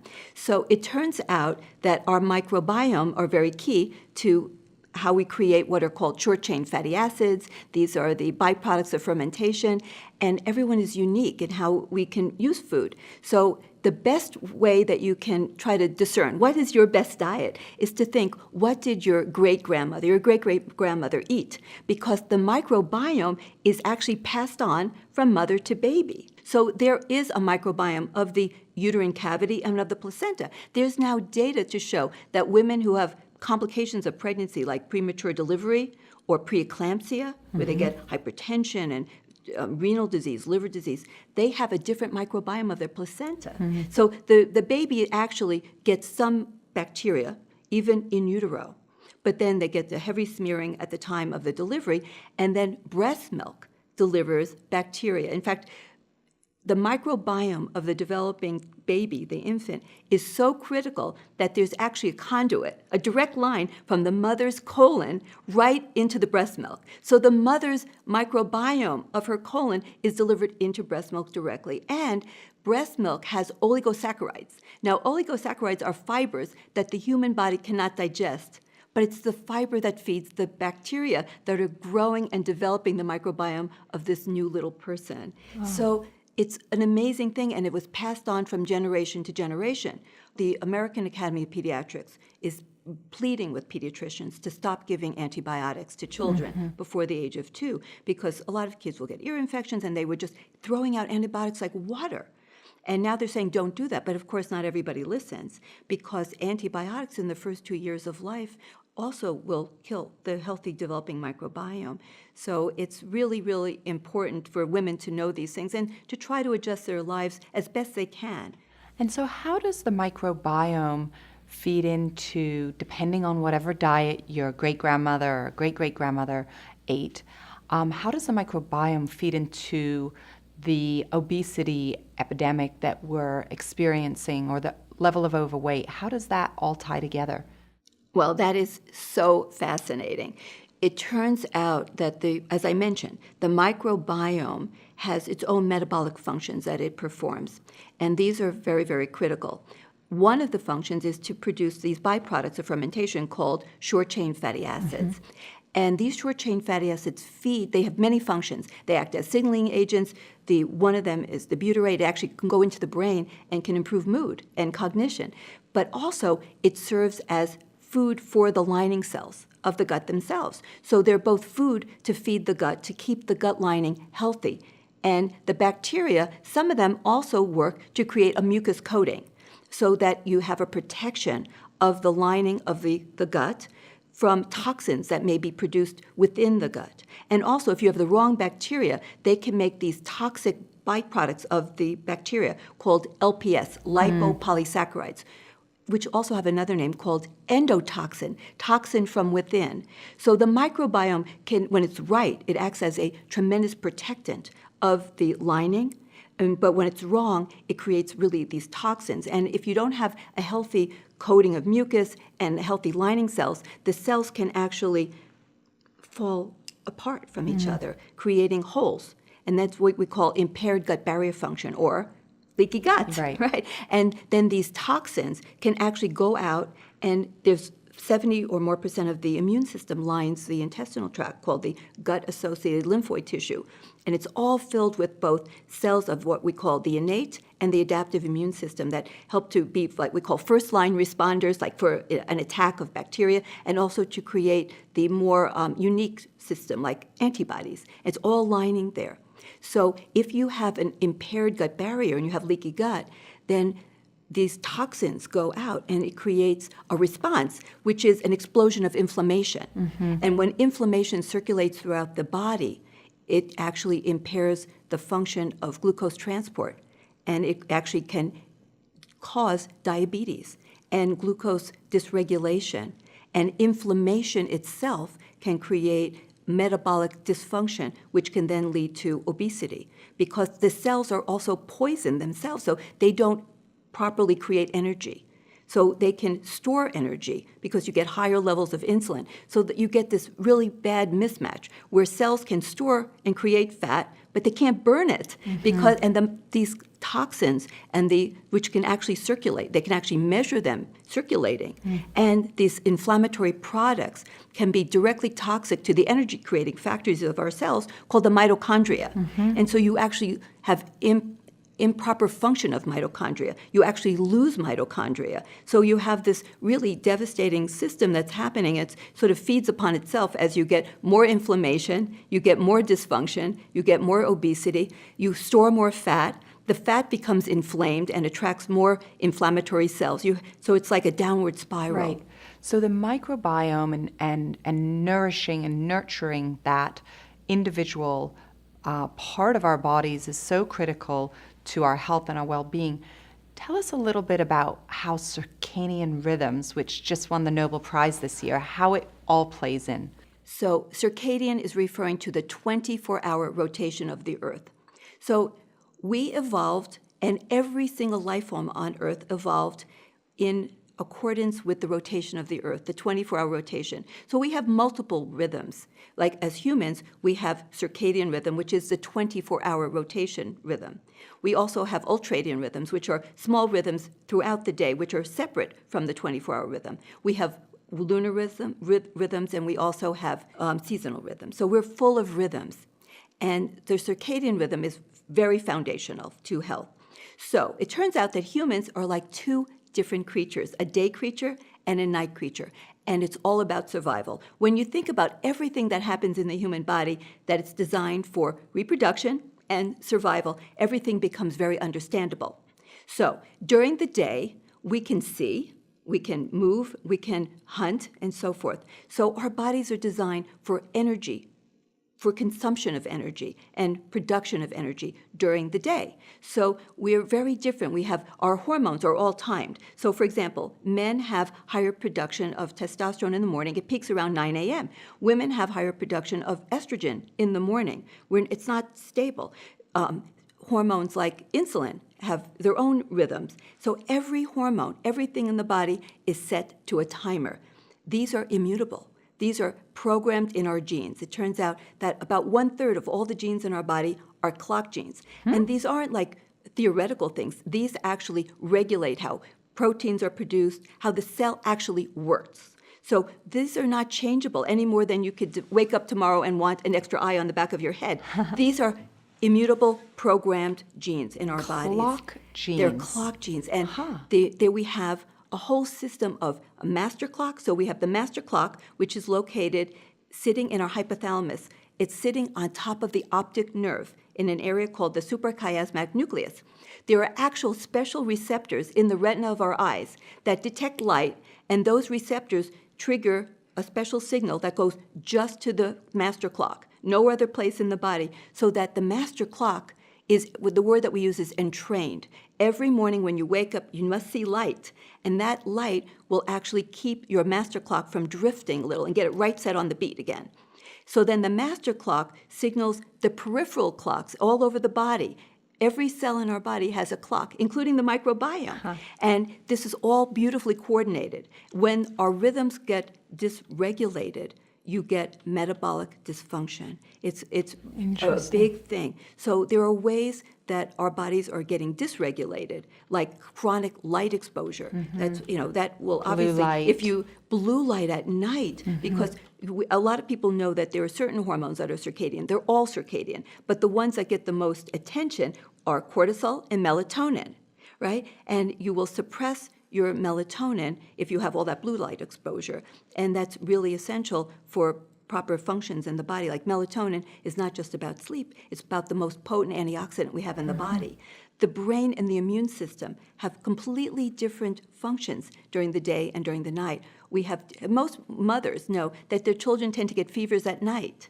That's because it's all programmed. Our immune systems are different at the day and in the night. Everything is different. And we have so many people in our society now that are working at night, what we call shift work, and it's destroying their metabolic health. So when the circadian rhythms are getting, messed up with the blue light, all the night shifts, all of these different things, the metabolic health is then being impacted. So it's like no wonder that we struggle with packing on the pounds and not being able to regulate our weight in many ways as it relates to the circadian rhythm. Is that correct? Absolutely. We've learned so much about the impact of dysfunction when you have dysregulated circadian rhythm from the many people in our society who work at night. So if I usually refer to women because that's the bulk of what I take care of. So women who work at night, like nurses who work at night, have a dramatically higher rate of depression, anxiety, cancer, particularly breast cancer, obesity, diabetes. There was a study that was done where they flipped the circadian rhythm. So they made midnight, noon, midnight, right? For just 8 days, they flipped it. At the end of 8 days, the insulin levels rose 22%. Wow. I mean, it was dramatic, the difference in metabolic health. And the only thing that was done was they had people flip their day from day to night, and everything else was the same. So there are things that we can do, but of course, it can never be perfect. But there's always what I call better, right? It can't always be best, but at least it can be better. So there are things that we can do in terms of trying to do timed eating and not, like one of the things that came about maybe a dozen or more years ago, somebody came up, I don't even know who started talking about it, that you should eat every 2 hours, that somehow that would regulate your blood sugar. Well, that is crazy. Humans did not evolve that they had to eat every 2 hours. Remember, if you go back thousands of years ago, people were in that feast and famine kind of thing. They would go sometimes days without eating, and they certainly weren't snacking all day long. So humans did not evolve to survive maximally, to have maximum health by eating all the time. So that we can stop. That can help to regulate our clock. because what's amazing is that even when our master clock gets dysregulated because we have too much blue light, because we're jumping across time zones, we have a fallback.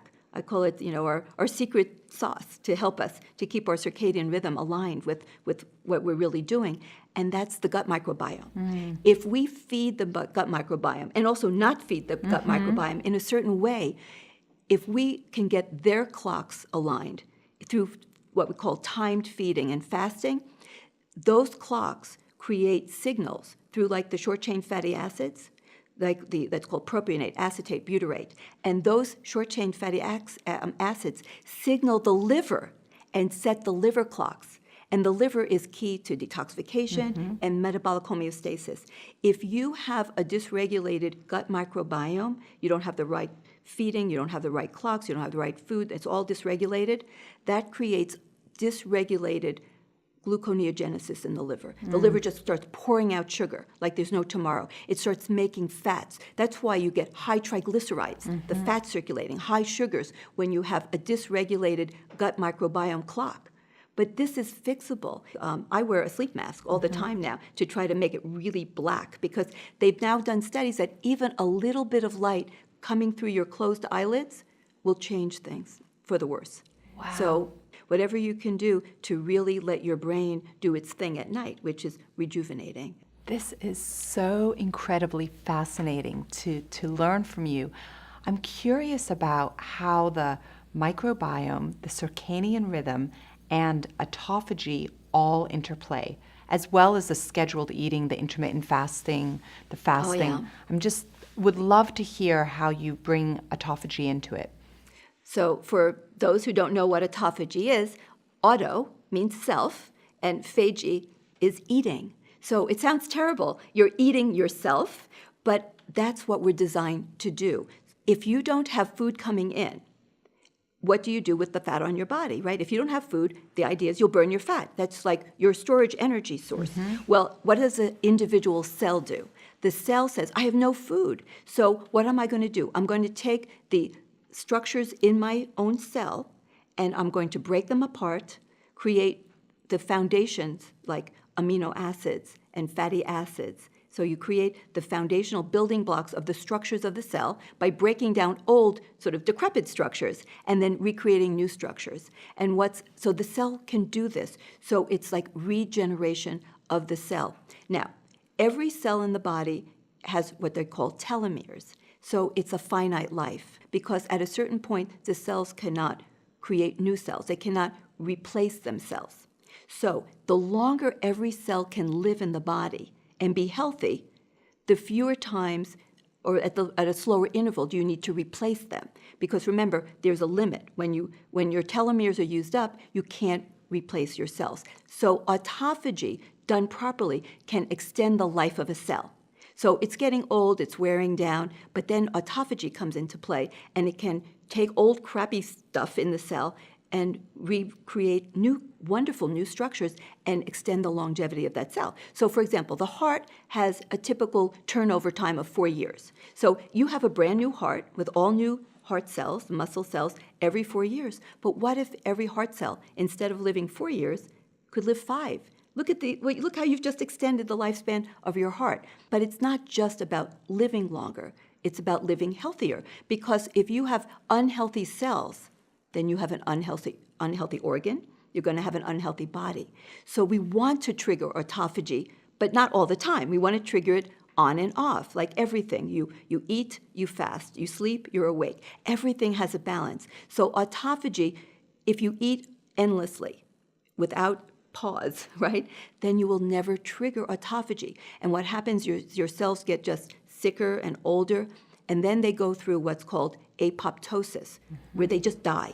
So you'll have premature death of your cells and unhealthy organs. So autophagy is an amazing function of the body designed for survival in times of lack of food, in famines and so forth. And a person can live a long time without food through the process of autophagy.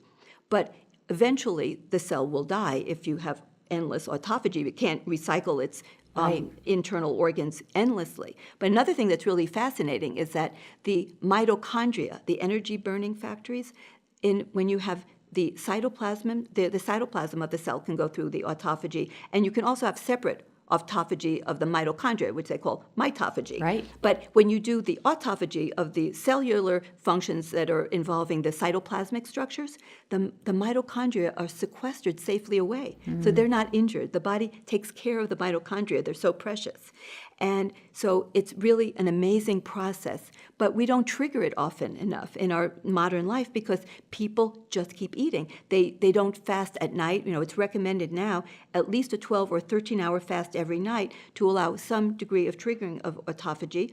And I'm very big on periodic fasting and fasting mimicking diets because that will trigger autophagy. That's And so right. you get this amazing cellular, rejuvenation is really what it's all about. And of course, autophagy is really critical to maintaining cognitive health.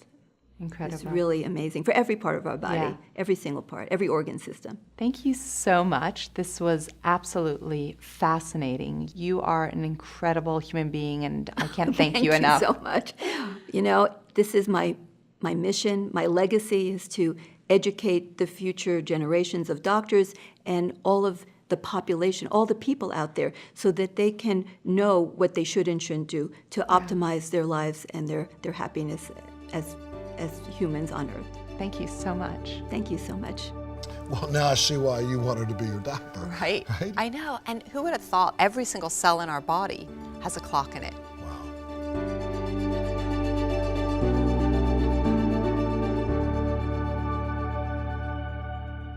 So our next guest is Dr. Chestnut. Now tell us about him. Dr. Chestnut teaches us about the importance of nutrition, but in a very different way. He basically tells us to throw away all of what we're thinking and to focus on the human diet. Wow, I like people like that. Take a look at this. Dr. Chestnut, thanks so much for being here today. It's my pleasure. You've spent your career, you've spent the past 20 years looking at why people are sick, what it takes to get them better, and then also how the system has failed them. Yeah, I mean, early on, I always say that I'm the son of a PhD biologist, and then I became a physiologist before I became a chiropractor. But the question I had was, why are human beings so sick compared to every other species? We have the sickest youth, the sickest babies, the sickest teenagers, the sickest middle-aged, and the sickest elderly. And what I realized early on was that we sort of come to this idea that somehow there's something defective about humans, that they're genetically defective, and that's why we have this pandemic of chronic illness. But when I really started to look into it, that was different than the explanation for any other species on Earth. We've never blamed genes for species getting sick, ever. In the history of biology, has a species ever become endangered or gone extinct because of bad genes? And then what I realized was that the human genome, for all intents and purposes, has not changed in 20,000 years. We have the same genes. And we all share the human genome. We're all part of the same species. And so chronic illness rates have done this since the end of World War II. Heart disease, diabetes, obesity, depression, anxiety, addiction, you name it, has skyrocketed in just the last 60, 70 years. No change in our genes, a skyrocketing change in chronic illness. So how can we blame this on this? It makes no logical or statistical mathematical sense. And yet if we look at the change of our lifestyle, how we eat, move, and think, our habitats and our lifestyles within those habitats, it's almost a perfect correlation. And I believe it's cause and effect. In fact, I can prove it is. And when you say the research, the time that you've spent really proving this, Right. tell us a little bit about how you come to your conclusions. Well, being trained in science and research methodology, what I do is I look at the literature. So I'm not a primary researcher. I read other people's research. So for instance, early on it would be things, people like Boyd Eaton, who was from Emory University, who was really one of the leaders in looking at humans as a mammalian species and understanding that really if we want to be healthy, we have to eat what our genome has been evolved to eat. In other words, giraffes are as healthy today as they ever have been. And that's true of all mammalian species, or all animal species, except the ones we've destroyed their habitat. And in fact, if an animal does become endangered, we don't assume its genes, we don't give it drugs, we don't do any of those things, we save its habitat. And we know that if we can save the habitat of a species, that the species will naturally genetically express its potential for health. All animals are genetically designed for health.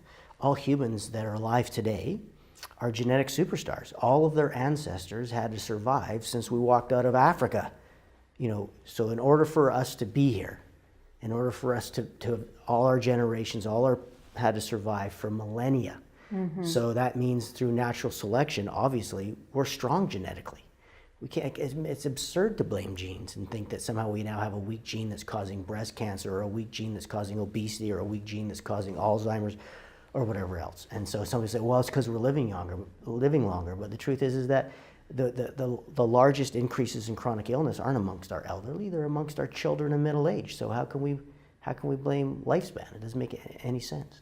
It's fascinating what you're saying, and I think you're explaining it in such a way that it's like logical and it makes sense what you're saying. Where did we go wrong? I think we went wrong early on when we moved away from eating, moving, and thinking in ways that are genetically congruent. And really that occurred when we started moving into large cities.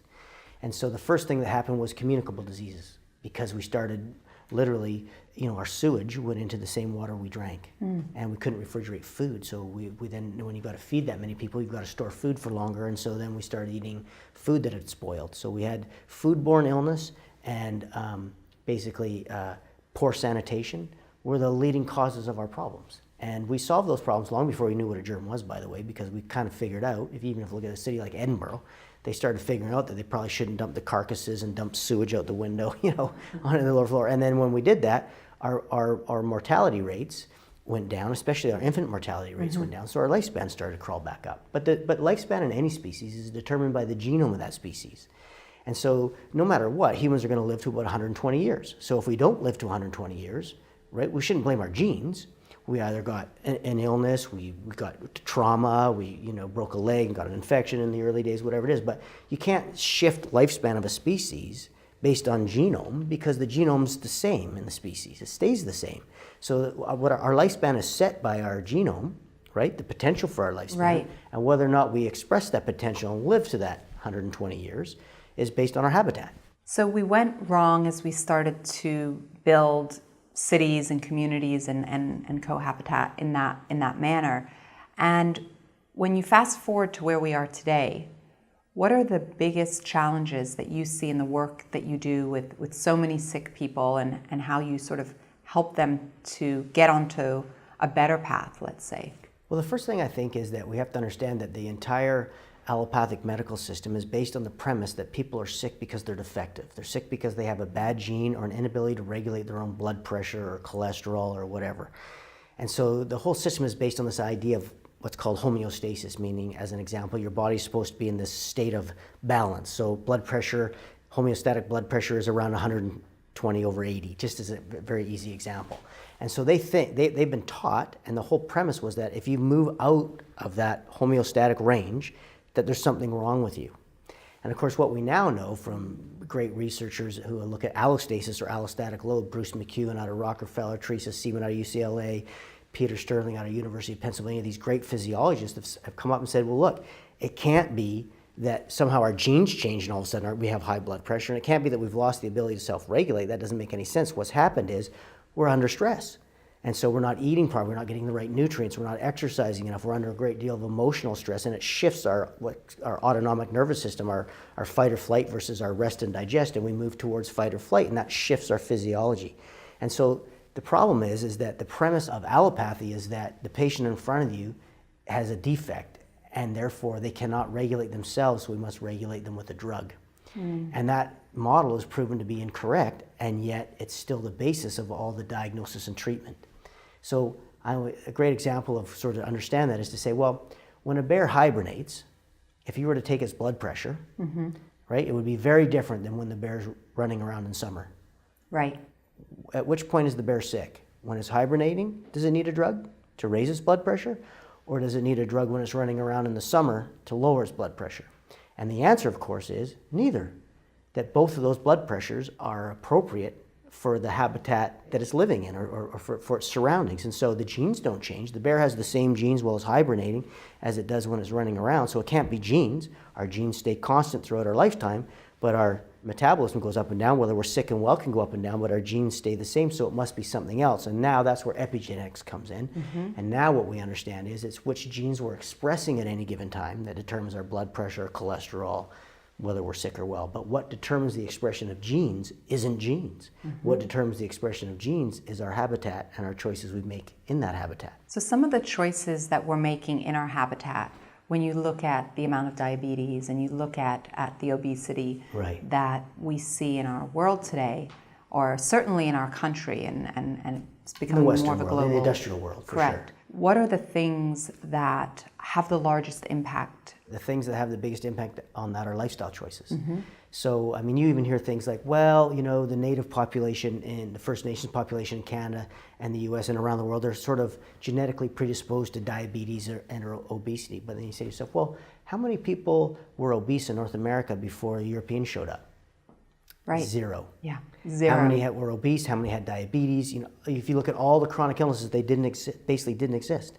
And then when they changed their lifestyle, they skyrocketed. But it's so common now. It's not actually illogical, but it's just erroneous. It's a fallacious conclusion. But it would be, well, if there are so many of them have this problem, it must be an inborn error.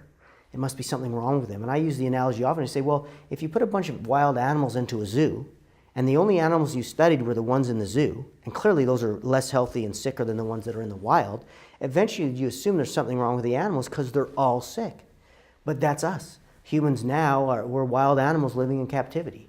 The city, as Desmond Morris says, is not the concrete jungle, it's the human zoo. So we're under incredible emotional strain, we're under strain from lack of proper nutrition, and we're under strain from a lack of exercise. And those things together, pool together, bioaccumulate over time and create chronic illness. What are the 2 or 3 things, based on the literature, that we can do to improve our nutrition? Well, certainly it would be to eat fresh fruits and vegetables, and eat only, if you're going to eat meat that is grass finished, not just grass fed. All cows are grass fed, but don't eat cows that are full of fed grains and soy and all these things, because it changes their omega-3 fatty acid content to almost zero and fills them full of omega-6 fatty acids, which are known cancer-causing agents. They're pro-inflammatory, and the basis of all chronic illness, if you look at it, you know, the inflammation, the downregulated immunity, the insulin resistance, the decreased sex hormone binding globulin, all of these things that you would look at, a lot of that is based on our diet. Omega-6 fatty acids are devastating, and a lack of omega-3 fatty acids is also really important. So I would say fruits and vegetables, nuts and seeds, water, stay away from all refined carbohydrates. There's no such thing as an essential carbohydrate. And so we got taught early on, because people were trying to sell more grain and dairy, that we should eat more grain and dairy. But there's not a human on earth that ate any grain or dairy until we started farming. And after we farmed, we know we're less healthy now than we were. No mammal on earth drinks milk past infancy, not one. And they certainly don't drink milk from another mammal. So I would say it's very simple. Eat the human diet. There's no special diet, there's no magic, there's no shortcuts. Eat what all your human ancestors evolved on, which is wild game meat or the equivalent, nuts, seeds, fruits, and vegetables, and lots of water. Dr. Chestnut, you speak about eating right for our species type. Yes. That's a simple, logical thought, and That has worked brilliantly for every species on Earth. makes a ton of sense. Right. And Give us an example. Well, I just think that there are so many new fad diets out, and that doesn't occur in any other species. Like giraffes don't wonder what they should eat next year. You know, giraffes eat what all the other, giraffes eat the giraffe diet. Salmon eat the salmon diet. Snakes eat the whatever species of snake they are, they'll eat that diet. And so, and of course they teach their offspring to eat that diet, and they've been eating that same diet since they became a species. And it doesn't change. And so, and the way to make them sick is to stop them from being able to get those nutrients from their habitat.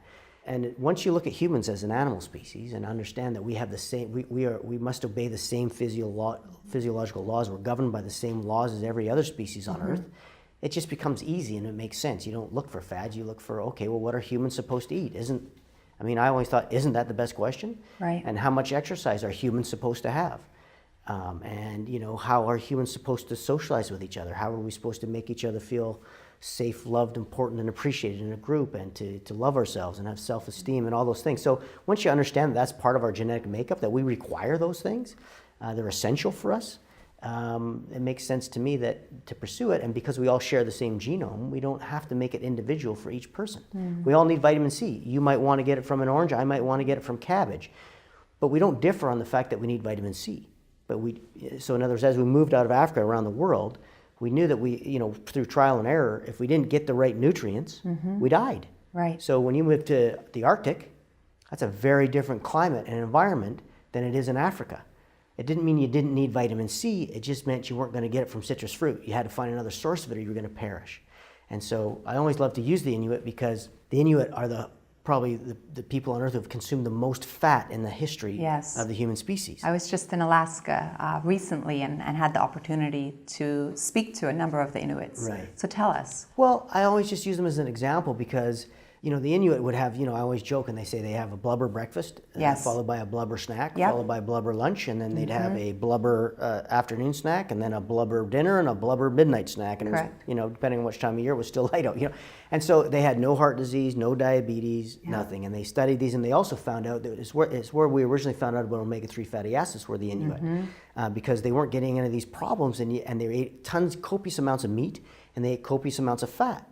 And yet they were incredibly healthy. And so that's where we figured out how important omega-3s are versus omega-6 fatty acids. But also what's really interesting is the Inuit that would be not far away from the Inuit that were still living there and eating their traditional diet, the ones just literally within 50 or 60 miles that started eating the white flour and the white sugar, and white dairy, what I call the whitey plague, they got sick. They got obese, and we could actually look at the differences between them. And the other great interesting group is the Aboriginals in Australia, who basically lived on kangaroo, or the natives in America who lived on bison, and they ate huge amounts of meat, or the natives in the west coast of North America where they ate huge amounts of salmon.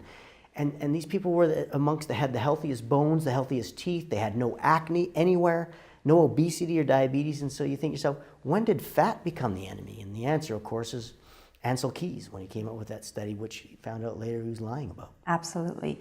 I remember when I was in Dutch Harbor in Alaska and I was spending some time on this concept of blubber and asking, why do you eat so much blubber, seal blubber, whatever it may be? And the answer I got, which really fascinated me, was for energy.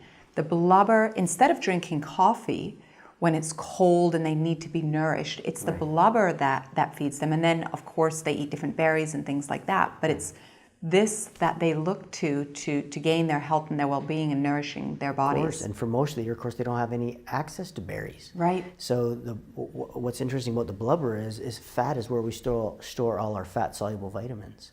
And so Vitamin A, vitamin D. all of those fat-soluble vitamin E, and then, of course, they also ate a lot of organ meats where they could get the vitamin D from the livers and all these other things. So they had to figure out how to get the same essential nutrients as their ancestors in Africa in that habitat. Right. And that's how to be healthy.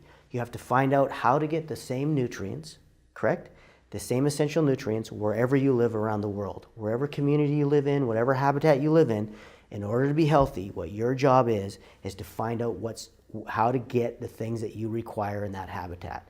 Now, the reason we're so sick, one of the reasons, is because we've been basically told that to be healthy, you need a doctor. You don't need to learn from your parents how to find the things that your ancestors found. And that's a big difference, a huge difference. Dr. Chestnut, how do you think we got down this rabbit hole of fat is bad and it's all relating to cholesterol and the impact it has on our heart? How did we go there?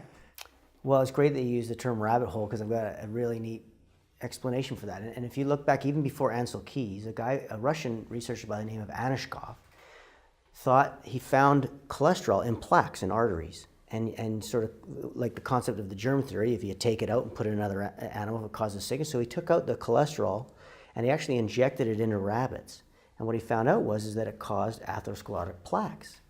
And he said, aha, I've found the cause of basically atherosclerosis and plaques in arteries. It's cholesterol. And so then, of course, this got taken down by Ansel Keys and later, but of course later on what someone realized was that rabbits are vegan. And vegans never get that genetically, they have no idea how to process cholesterol. The only source of cholesterol is animal meat. And so when he injected it into dogs, which are omnivores or mostly carnivores, no plaques. So the whole start of it was based on mythology, really, or a mistake, because he injected it into a vegan. And so then that got carried on, and then it became an industry, the low-fat industry, the margin industry. And I mean, the Ansel Keys story, I'm sure, and how he fibbed about his research. And so all the countries with the high fat intake with low heart disease were left out. And from there, an industry spawned. And once an industry spawns and money gets involved, billions and billions and billions of dollars, it's very hard to turn that ship around. Dr. Chestnut, thank you so much for sharing your insights on habitat and how it impacts nutrition and really how we can be healthy and just look back to our ancestors and what our species should and has done.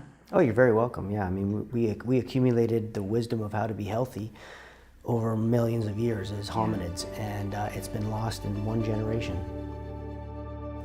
Yeah, that's really kind of an interesting concept. What do you think? I think it's just great. When he gave the example of the giraffe, right? The giraffe eats for its species. It's not going to change what it eats. It will change its habitat if it starts to get sick.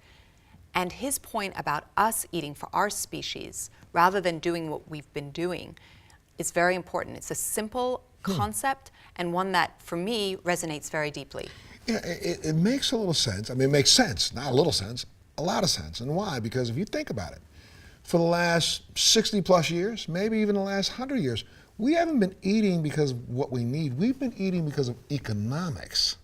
Remember, you know, there's somebody else told us about this food pyramid and all these things and what to eat in the morning, what to eat in the afternoon, what to eat in the evening. It had nothing to do with what you need. It had to do with selling products that were sitting on shelves. Let's be honest. So this theory about us remembering what it would be like to eat, honestly, how about like those little animals on the savannah? Right. Which we came from. Okay, if you don't believe in evolution, how about 1,000, 2,000 year ago man? There were no microwaves. Yep. Right? I got it. It's good.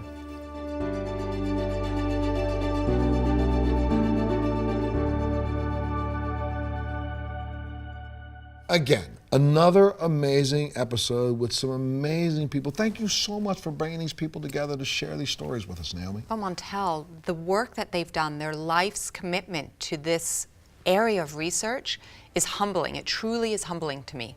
Every single one of these people had information that is critical to all of us understanding so that we can start to get our lives on track, right? Absolutely. Well, it would be almost criminal if you only got this information for yourself. It's really simple. All you got to do is reach down, you know, push the little button below us right here on the screen that says share with a friend and let them have the same opportunity to change their lives the same way you will.